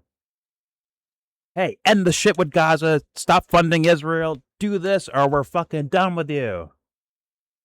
Oh, fuck, this Al Said guy, he got a chance? So we're not going to be so hardcore about that, but, at least give us some words that make us think that. Oh, shit, well, listen, he can't betray the Democratic Party because if he does that, then he's going to be 1 versus 20, right? He's going to be fucked. It's Kendrick versus Drake's writers. It's 1v20. You can't risk that. So he got fired. So we got to ignore him compromising, giving up on our ideas to go support the Democratic Party. We got to leave that alone because he has to do that in order to get something out of this. And then fast forward, you got nothing out of it. Now he's your president, and you got fucking Zippo out of it. Potentially. But right now, I'm stupid, aren't I? Let's keep playing, shall we? Here we go. The same foreign country that the folks paying for your ads want us to send billions of dollars to. And that's the thing that I think Michiganders really want to understand. They're not that worried about the fact that I hosted a podcast. They're worried about the fact that right now... Maybe if people see it in a fantasy form, which is movies and TV, maybe then they'll be like, yeah. Because even then they don't get it though, right? You're always complaining about I mean, I don't really watch a lot of reviews and stuff like that, but you know, like, do they even get it when it's happening in those mediums? Like, do they get? Do you know what I like? They pick up on politics better than they do, like, you know, the other types of storytelling. But like something like House of Cards is like so over the top. It's like so over the top corrupt, right? You know, imagine R.I.P. I guess Lindsey Graham like pushing a lady into like an oncoming train, right? Right, he's wearing like you know, the Inspector Gadget jacket with a top hat on, like no one knows it's him, right? He just pushes some lady into a fucking front of a train. It's like, okay, it's so over the top corruption. They actually like tried to make it like realistic. Guess what? People be like, yeah, what is the fuck is that? Yeah, they'd be noticing that shit a lot more, in my humble opinion. But that's fair. Either way, that shit I just said right there, someone should turn that into a movie. Do it. Someone get on that. Wachowskis, Nolan, someone. All right, here we go. House of Cards scene. Remember that shit? That was my first and last season of that fucking show. He like shoved Kate Mara in front of a train. Like, Jesus Christ, dude. All right, here we go.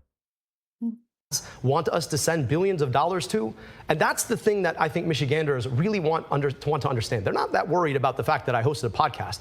They're worried about the fact that right now, for a lot of folks, their kids go to schools that are unbecoming of their future. They are worried about the fact that they can't gas up their car because it costs, what, $4.50 a gallon? They're worried about the fact that the same corporations who funded your campaign are raising rates on the things that they can't go without, like their power. So I'd really like us to focus on the things that actually matter, which have nothing to do with the podcast, have everything to do with the future of Michiganders that we would like to serve. Yeah, but it also is about transparency. And you have not released your full tax returns. $300,000 in other income while you said sat this in a before. It's like a Trump thing, right? And you hawked junk healthcare. Yeah, it's twice you said RFK this. Jr. would thumbs up. You What talk the hell? about getting. Someone tell Al Saeed. Talking about ICE. Listen, as a I'm not his PR team, but his PR team should be like, listen, actually look at her. Just for once. Al Saeed. Abdul. look at her. Just turn your head. Look at Haley for a second. He has not looked anywhere near her this entire time. I noticed that. He keeps like looking to the side, but he won't move his neck. He's staring at the camera. Kind of like a power play thing he's doing. He's just staring at the camera. Mm-hmm. Turn like a 60 degree. Nah, turn that 180, brother. 120. He's not budging. Or her eyes are mesmerizing. All right, here we go. $100,000 in other income while you sat in the podcast chair and you hawked junk healthcare cures that RFK Jr. would thumbs up. You talk about getting money out of politics and putting money in people's pockets, but still no one knows who's putting the money in your pocket. You know, I have been transparent, and that's why these fools blink so much, because it's so awkward to do. Plans stare in a direction like that. To address the cost of living well, crisis. We want to be able to. And you're talking about what you did, but you also made some accusations here, Dr. El Sayed. That is a question that I'm just saying that's also another, you know, her eyes be dry. The money and the financial disclosures. We released all of our financial disclosures. Again, this is a distraction from the issues in your life. But not I'd love to talk about transparency. I really would. Because I want you to ask yourself, there is this group called the Center for Democratic Priorities. They didn't exist until they popped up and started running ads for my opponent. And then there's this other group called Center Forward that paid for a flight for the Congresswoman and her mother to go to Portugal. And they just released their donors, and then it's a whole bunch of shell 501c4 organizations. They're the folks who are literally putting money in our pockets talk right about now ICE. to try and disinform us about this race. And here's the thing about it. None of too it neurotic. actually makes your life better. Think about the $60 million that got spent in this race. What could $60 million do for a community in Detroit? What could $60 million mean for erasing medical debt? I'll tell you. $6 million it could erase. But they want to spend it to get the Congresswoman elected. Why?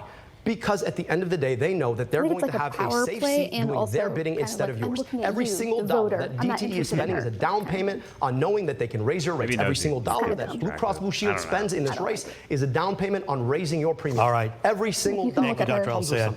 I want to ask some more questions. Well, she has a little table. You're texting us. She has a table turned like the next at an question is, angle. how His will is you straight. ensure So low-income communities he's receive purposely not looking equitable over at it. and adequate Yeah, he's education? definitely so hard. I've heard so many people say Michigan ranks 44th when it comes He's to blinking literacy like they're staring at for me. fourth graders. They're looking Let's at start me. with They're Congresswoman looking at Haley me. Stevens. What are you doing now? What do you plan to do should you become senator? Well, we are certainly being robbed by Washington, D.C. and Donald Trump, who treats the Oval Office like a stock trade floor. This is why I want to end the corruption of seeing people who want to be celebrities or get famous or rich in office. I want to ban stock trading. Folks, I'm the only non-millionaire in this race. But let me tell you something about what I have worked on and what I am fighting for. Full funding for special education.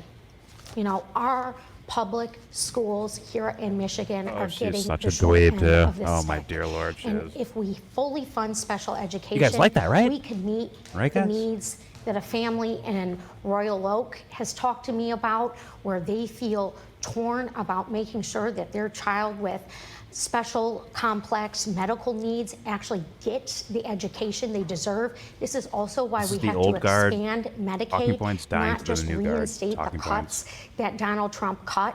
It's just people don't realize we the have new got talking to points are expand these programs. talking points. And I consider myself Yeah, a exactly. warrior They think for that just public because it's different, it's education. no longer talking points. And this is Yeah. also why No, I it's just have written alternatives. legislation and why I'm leading the charge to redirect grants to go into the profession of education, just like my father was. He was a first grade teacher. Oh my in the God! city Now of you bringing up your Detroit, pops? doing reading Jesus recovery, in Christ! addition to running his You gonna small talk about your business. boyfriend too And that so you I dated wanna back in see high more school too? people go leave into my that name out of this. profession, Go into our public Leave my name schools. out of Oh, it's my fault. My And fault. My fault. that is going to dare you. Thank you. certainly I didn't solve mean a to lot of disrespect your problems woman. for us. I didn't mean to Dr. disrespect Al-Sayed, your you woman. heard the Congresswoman say redirect grant money.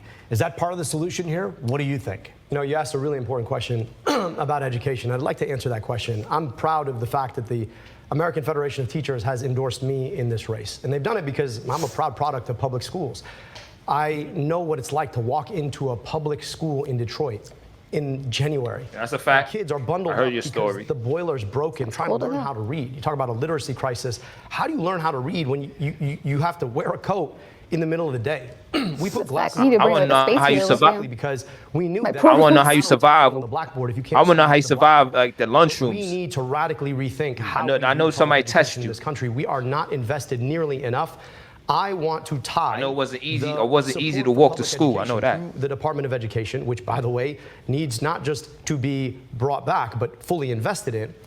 I want to tie that funding to the Department of Defense. So when they try to raise the Department of Defense budget, we're going to make sure we're invested in public schools too. I also think that the way that we have funded local education, specifically school buildings, has too often ported the historical racism of the past. Right now, we fund school buildings based on property tax. Property tax is a function of property value. Property value is a function of who's been able to live. Yeah, our there property value as a is function real of low in the decline ghetto. From the past. And when we say that that same process should be patterning the social mobility of the future through public schools, that's a real problem. But I just want to say this. I actually agree with the Congresswoman on one really critical thing. We are being robbed. Oh, she. The money that we should She didn't say nothing about that. She didn't say nothing about no redlining. He's winning. other people's schools instead of investing. He got the black vote. And Well, that is I looked at her when you exactly say it, what Impact man. wants you Come to on, do PR and team. why they're spending Help 'em so much money to get the Congresswoman elected. Dr. Al-Sayed, Congresswoman, it's one point in which at least partially you agree on. As one and a of you black will be woman about to taking be on up Mike there? Rogers, people want to know what are the defining differences. This next Yo, question comes who from- is this man? from a young person herself who actually is a student in Detroit, a college It's a student. local Thank podcast. you so Mike much Rogers. more for Mike being with us Rogers. here Mike today. Rogers. What's your Mike Rogers. question to the candidates? Thank you. Good evening, candidates. My name is Kimar Riddick, and I'm a Wayne State University junior studying broadcast What's journalism. up, Wayne State? And my question is about the wildfires. her mic So the on? wildfires Now talk closer to the mic, ma. deeply No, she got to affect come closer to the mic. especially in Detroit. What environmental measures think she's close are enough. you I think the mic's planning fucked. to decrease the dangers of air pollution, See that? Let's start with Her Congresswoman. mic got Haley better. Stevens. They turned it up. Air pollution. especially Okay. in Detroit? Yeah, air quality. Environmental measures are you planning Wildfires in to Canada, decrease the okay. dangers of air pollution? Let's start with Congresswoman Haley Stevens. Yeah, well, it is so great to have a student from Wayne gonna bring up here. Donald Trump. Oh my God. I was treasured working with that university in their science program. Shut up. and Let's answer the education. question. And that is very much at the heart I like their of database why we need for the library, good the Wayne State. Anyway, climate whatever. policy, not got the some junk science. interesting that we collection. are That's not the getting from question. Trump That's not the administration. question. Ever. Let me tell you what I I shouted think out Wayne that State, too. looks like. One, I vote for big fans to turn Canada's air back on itself. To lessen and, our dependence on big oil and giant, gas. giant Investments fans. like I That's my secured in solution. our clean energy future, so that from Marquette to And Detroit, push it back to the- we were evolving and moving. we all- What did Trump say? He was like, all you just turn our got to fans on at the sweep same the time, we'll forest blow it so that back the to leaves Donald don't. Trump, and that's not Sweep right. the Sweep. leaves. But it's also not He said enough sweep to the just forest? say, hey, we're going to go in there and just fight Trump. said sweep. We've got to put forward our own creative ideas, which is why for 4 terms I've sat there on the science committee, securing resources, looking at alternatives for plastic and our supply chain. This is basically a got rid of the time for EPA, Michigan manufacturing, Michigan innovation to shine. I want to make sure that we. I don't think you are leading answered the way. question. And then when Kamara is a broadcast personality, she's talking about the things that we have secured in What? the United States Senate for Michigan, for our jobs and for our clean energy future. She didn't answer the question. Clean air. Kamara, just be careful. If you become a broadcast personality, somebody might come after you.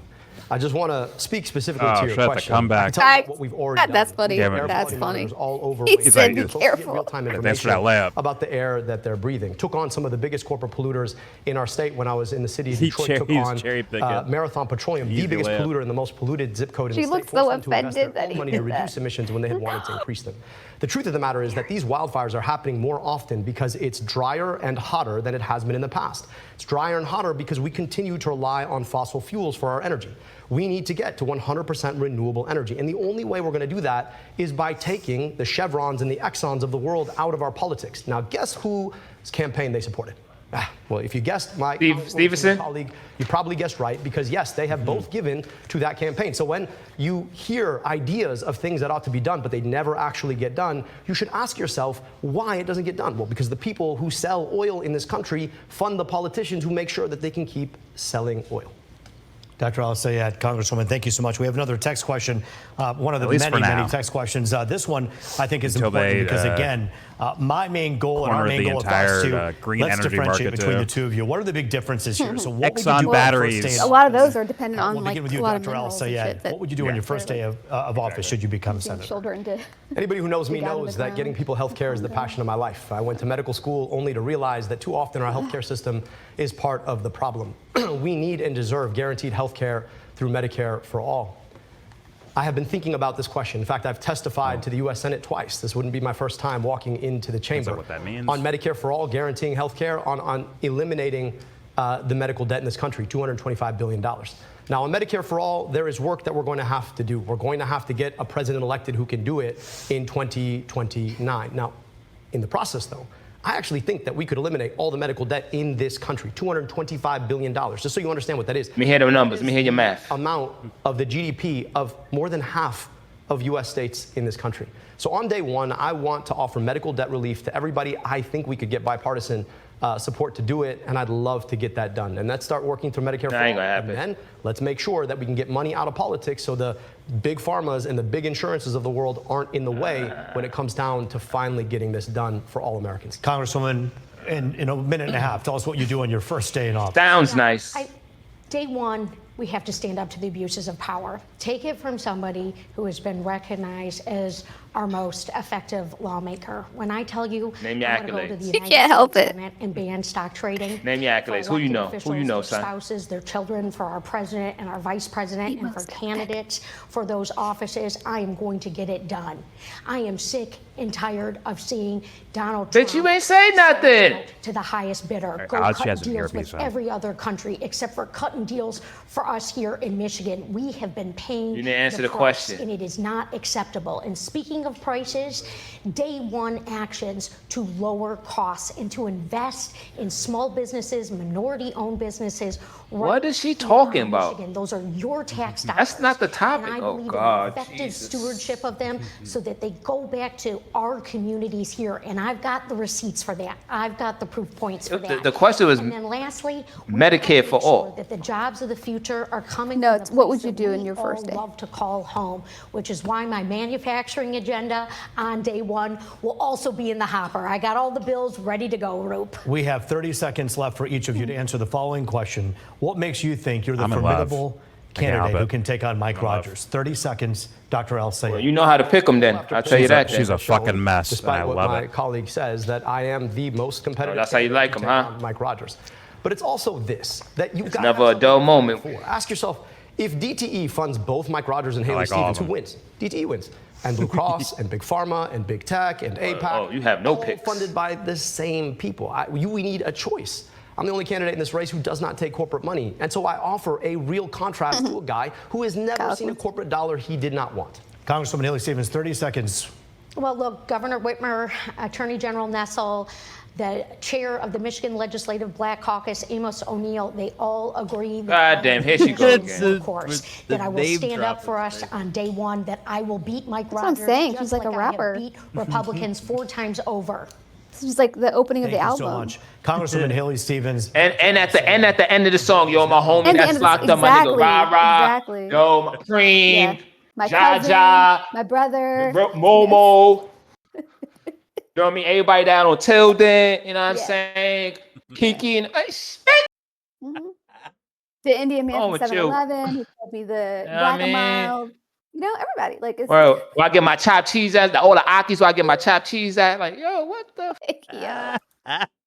Or get my chopped cheese. Oh my god. That's hilarious. Yeah. What's he doing though? Every time. Hey, listen. I'm gonna give more free advice to the quote unquote establishment Democrats. You let Abdul Saeed, you let him win. You let him win, right? Then you have him lose to the Republican, and they will never pick a fucking whatever progressive guy again. Like, see, look, these guys can't beat the Republicans. We can, though. We proved it over and over again. But this fool, he got his chance. He fucking lost. You know what? It's like, that's what you do. Here's your corrupt strategy if you're gonna do one. Other than that, it feels like a shoe-in. And unfortunately, maybe the biggest sin of all of this is that I don't know where this guy stands for real. That's the biggest Yeah. problem. I don't know truly. I hear a lot of shit I've heard everywhere else, but he could also be a well-meaning guy that's just. They told me to say this. They said this will help me win. If I win, I can help people, right? This polled well, like that. Exactly. And that's those like little dweeby little consultants that told you morality is a lost cause and pointless, kind of. Yeah, they only use morality when they write it in speeches, but not actually in life. Unfortunately, seemingly. I can't say I know that, but seemingly, they don't use that shit in life, and that's very unfortunate. And if that's who this guy's following, then good luck, guys, with all the compromises you're about to say. Good luck. But I'll say I hope he means well. I really do. Clearly, the other lady, Haley Stevens, right? I mean, clear as day. Extra plastic. You're blatantly plastic. And full of shit sounding to me. Plastic bag, not just plastic bag. Yeah, and I think people are, and this made like national. Well, the content creators made it important, right?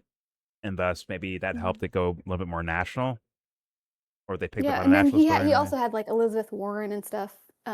Yeah, endorsing him, so that kind of made AOC. it. Yeah, exactly. So, man, it's like almost like people keep telling me that these guys have no like PR power to where they can't just be like, "Yo, this guy's doing this. Let's call it out." Like as a team, let's call this out.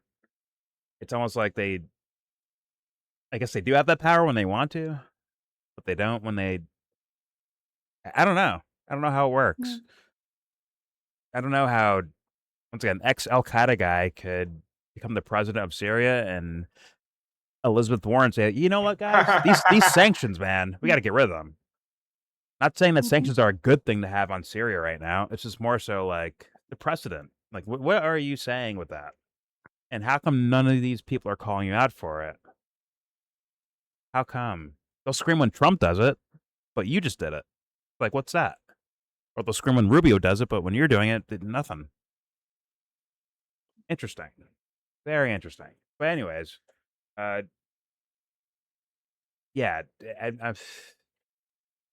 It's not me fully dismissing. I'm sure there's people that are big time dick riders of the progressive movement and what's the name? Dirtbag leftist tells me I'm stupid every 5 seconds. You say Iran wrong. It's Iran, not Iran. I'm like, shut up, pussy. Like, shut the fuck up.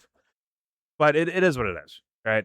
Where they're like trying to nitpick through politics. And I'm like, and I'm asking for morality as to be like the standard. And they're like, there's no fucking room for that, Jordan. There's no room for morality. No empathy. There's no empathy. Like, come no on, room man. for any of it. It really is material politics. Are you going to get money out of politics? That solves everything. As those same guys doing that same pledge, fuck you over, while taking no money from corporations, right? But yeah, acceptable, I guess, or it's okay. Just don't get played. That's all I'll say. I hope this guy means well. I hope if he figures out it's bullshit, he'll say it. If he figures out it's legit, he'll follow it. I hope him to be real as fuck. I hope for that. I really do. If he's not, you're gonna call it out, right? Right, guys? Those people that are saying, "Yo, shut up, Jordan. I love this person." If he fucks up, you're gonna call it out, right? And not too late, too, either, right? You're not gonna wait for 4 years, 8 years, 20 years till you do it, right? You'll do it as soon as you see it happen, right, guys? Promise? Pinky promise? Awesome. With that said, there's your video. Please subscribe if you feel like. Comment, agree or disagree. Let it be known in the comment section what you actually think about any of this. I know it's a long video, and I had a very long argument with Dubster before we even watched most of the debate. But either way, I think the entire thing's interesting. I have no problems with this video that I just recorded here. I have zero fucking problems with it. Unfortunately, people will because, hey, man, it's time. You're taking too long. Well, technically, you're supposed to do that. That's the reaction. You're supposed to stop and you don't get copyright. So yeah. Well, fuck the copyright. It's more so like, well, I thought the world was at stake here. So you know what? I think it is important to say your answers fully and completely into what you think whatever. Maybe it's not. Maybe it is about 1 minute, 2 minute, you go then I go things. Apparently, maybe that is how reality is supposed to work and how thinking and talk is supposed to happen because it's working out so well for us right now. Anyways, please, if you have a problem with any of that, please leave your comment. Working out great in Ram Ranch. Shut up. Anyways, please leave a comment. Don't forget to share support. Hopefully donate to all the links in the description box. Their charities. Or if you want to join a Discord and talk shit over here, please join up if you feel like. We're in there right now. That's the Discord we're in. So please join up if you feel like. All pins are welcome. And obviously, everything I showed you will be linked also in that description box to look at on your own and study. Iran bombed the U.S. today. Again? Yeah, but they'll look at this as Iran just bombed us unprovoked. Nothing was ever happening. There's nothing happening, and then they bombed us. Instead of like, they haven't. Well, at this point, we're at like no matter what happens, one team will say retaliation, no matter what. But the Straits of Hormuz is open though, because that's what they said. They said it's open. Oh, right? Okay, it is. Oh, shit. It's funny because one team's saying it's not open. So I guess I know. That's what I said. We know nothing. So, like, we got nothing apparently as regular ass people. We said it's open. They said it's closed, but we said it's open. Check the Google. I know. Check the ship movement. I seen it. They about to have all kind of algae and new creatures growing. Well, yeah, I'm sure they're actually, funny enough, their bombs like creating new life forms on planet Earth right now. They are. It's fucking weird. That's why I call it devil worship, bro. They're fucking the world up, like, even more so than they even know what they're doing. Even more than they realize. Like I think they do know, but they don't care. But yeah. Be fair. I think some of them for sure. Yeah. Yeah. So what? Fuck it. What is E equals MC squared? What? I don't give a fuck. Bomb them. Fuck. What are we doing? Why are they still alive? Where's my big boom bombs? Yeah, they. But my cheeseburger. Just JD Vance texting and look at the emojis. What was it? Like America, like after they bombed that Yemeni apartment building. Like America, like Bare hands. American flag. Oh, What? Gronk is the one that pressed the button. I ain't press it. Anyways, please enjoy the stories that are left here. Most importantly, with all that said, just go ahead, Sebs. Louder, go ahead. Be proud about it. Ram Ranch. And also give this video Go ahead. a thumbs down. Shut up.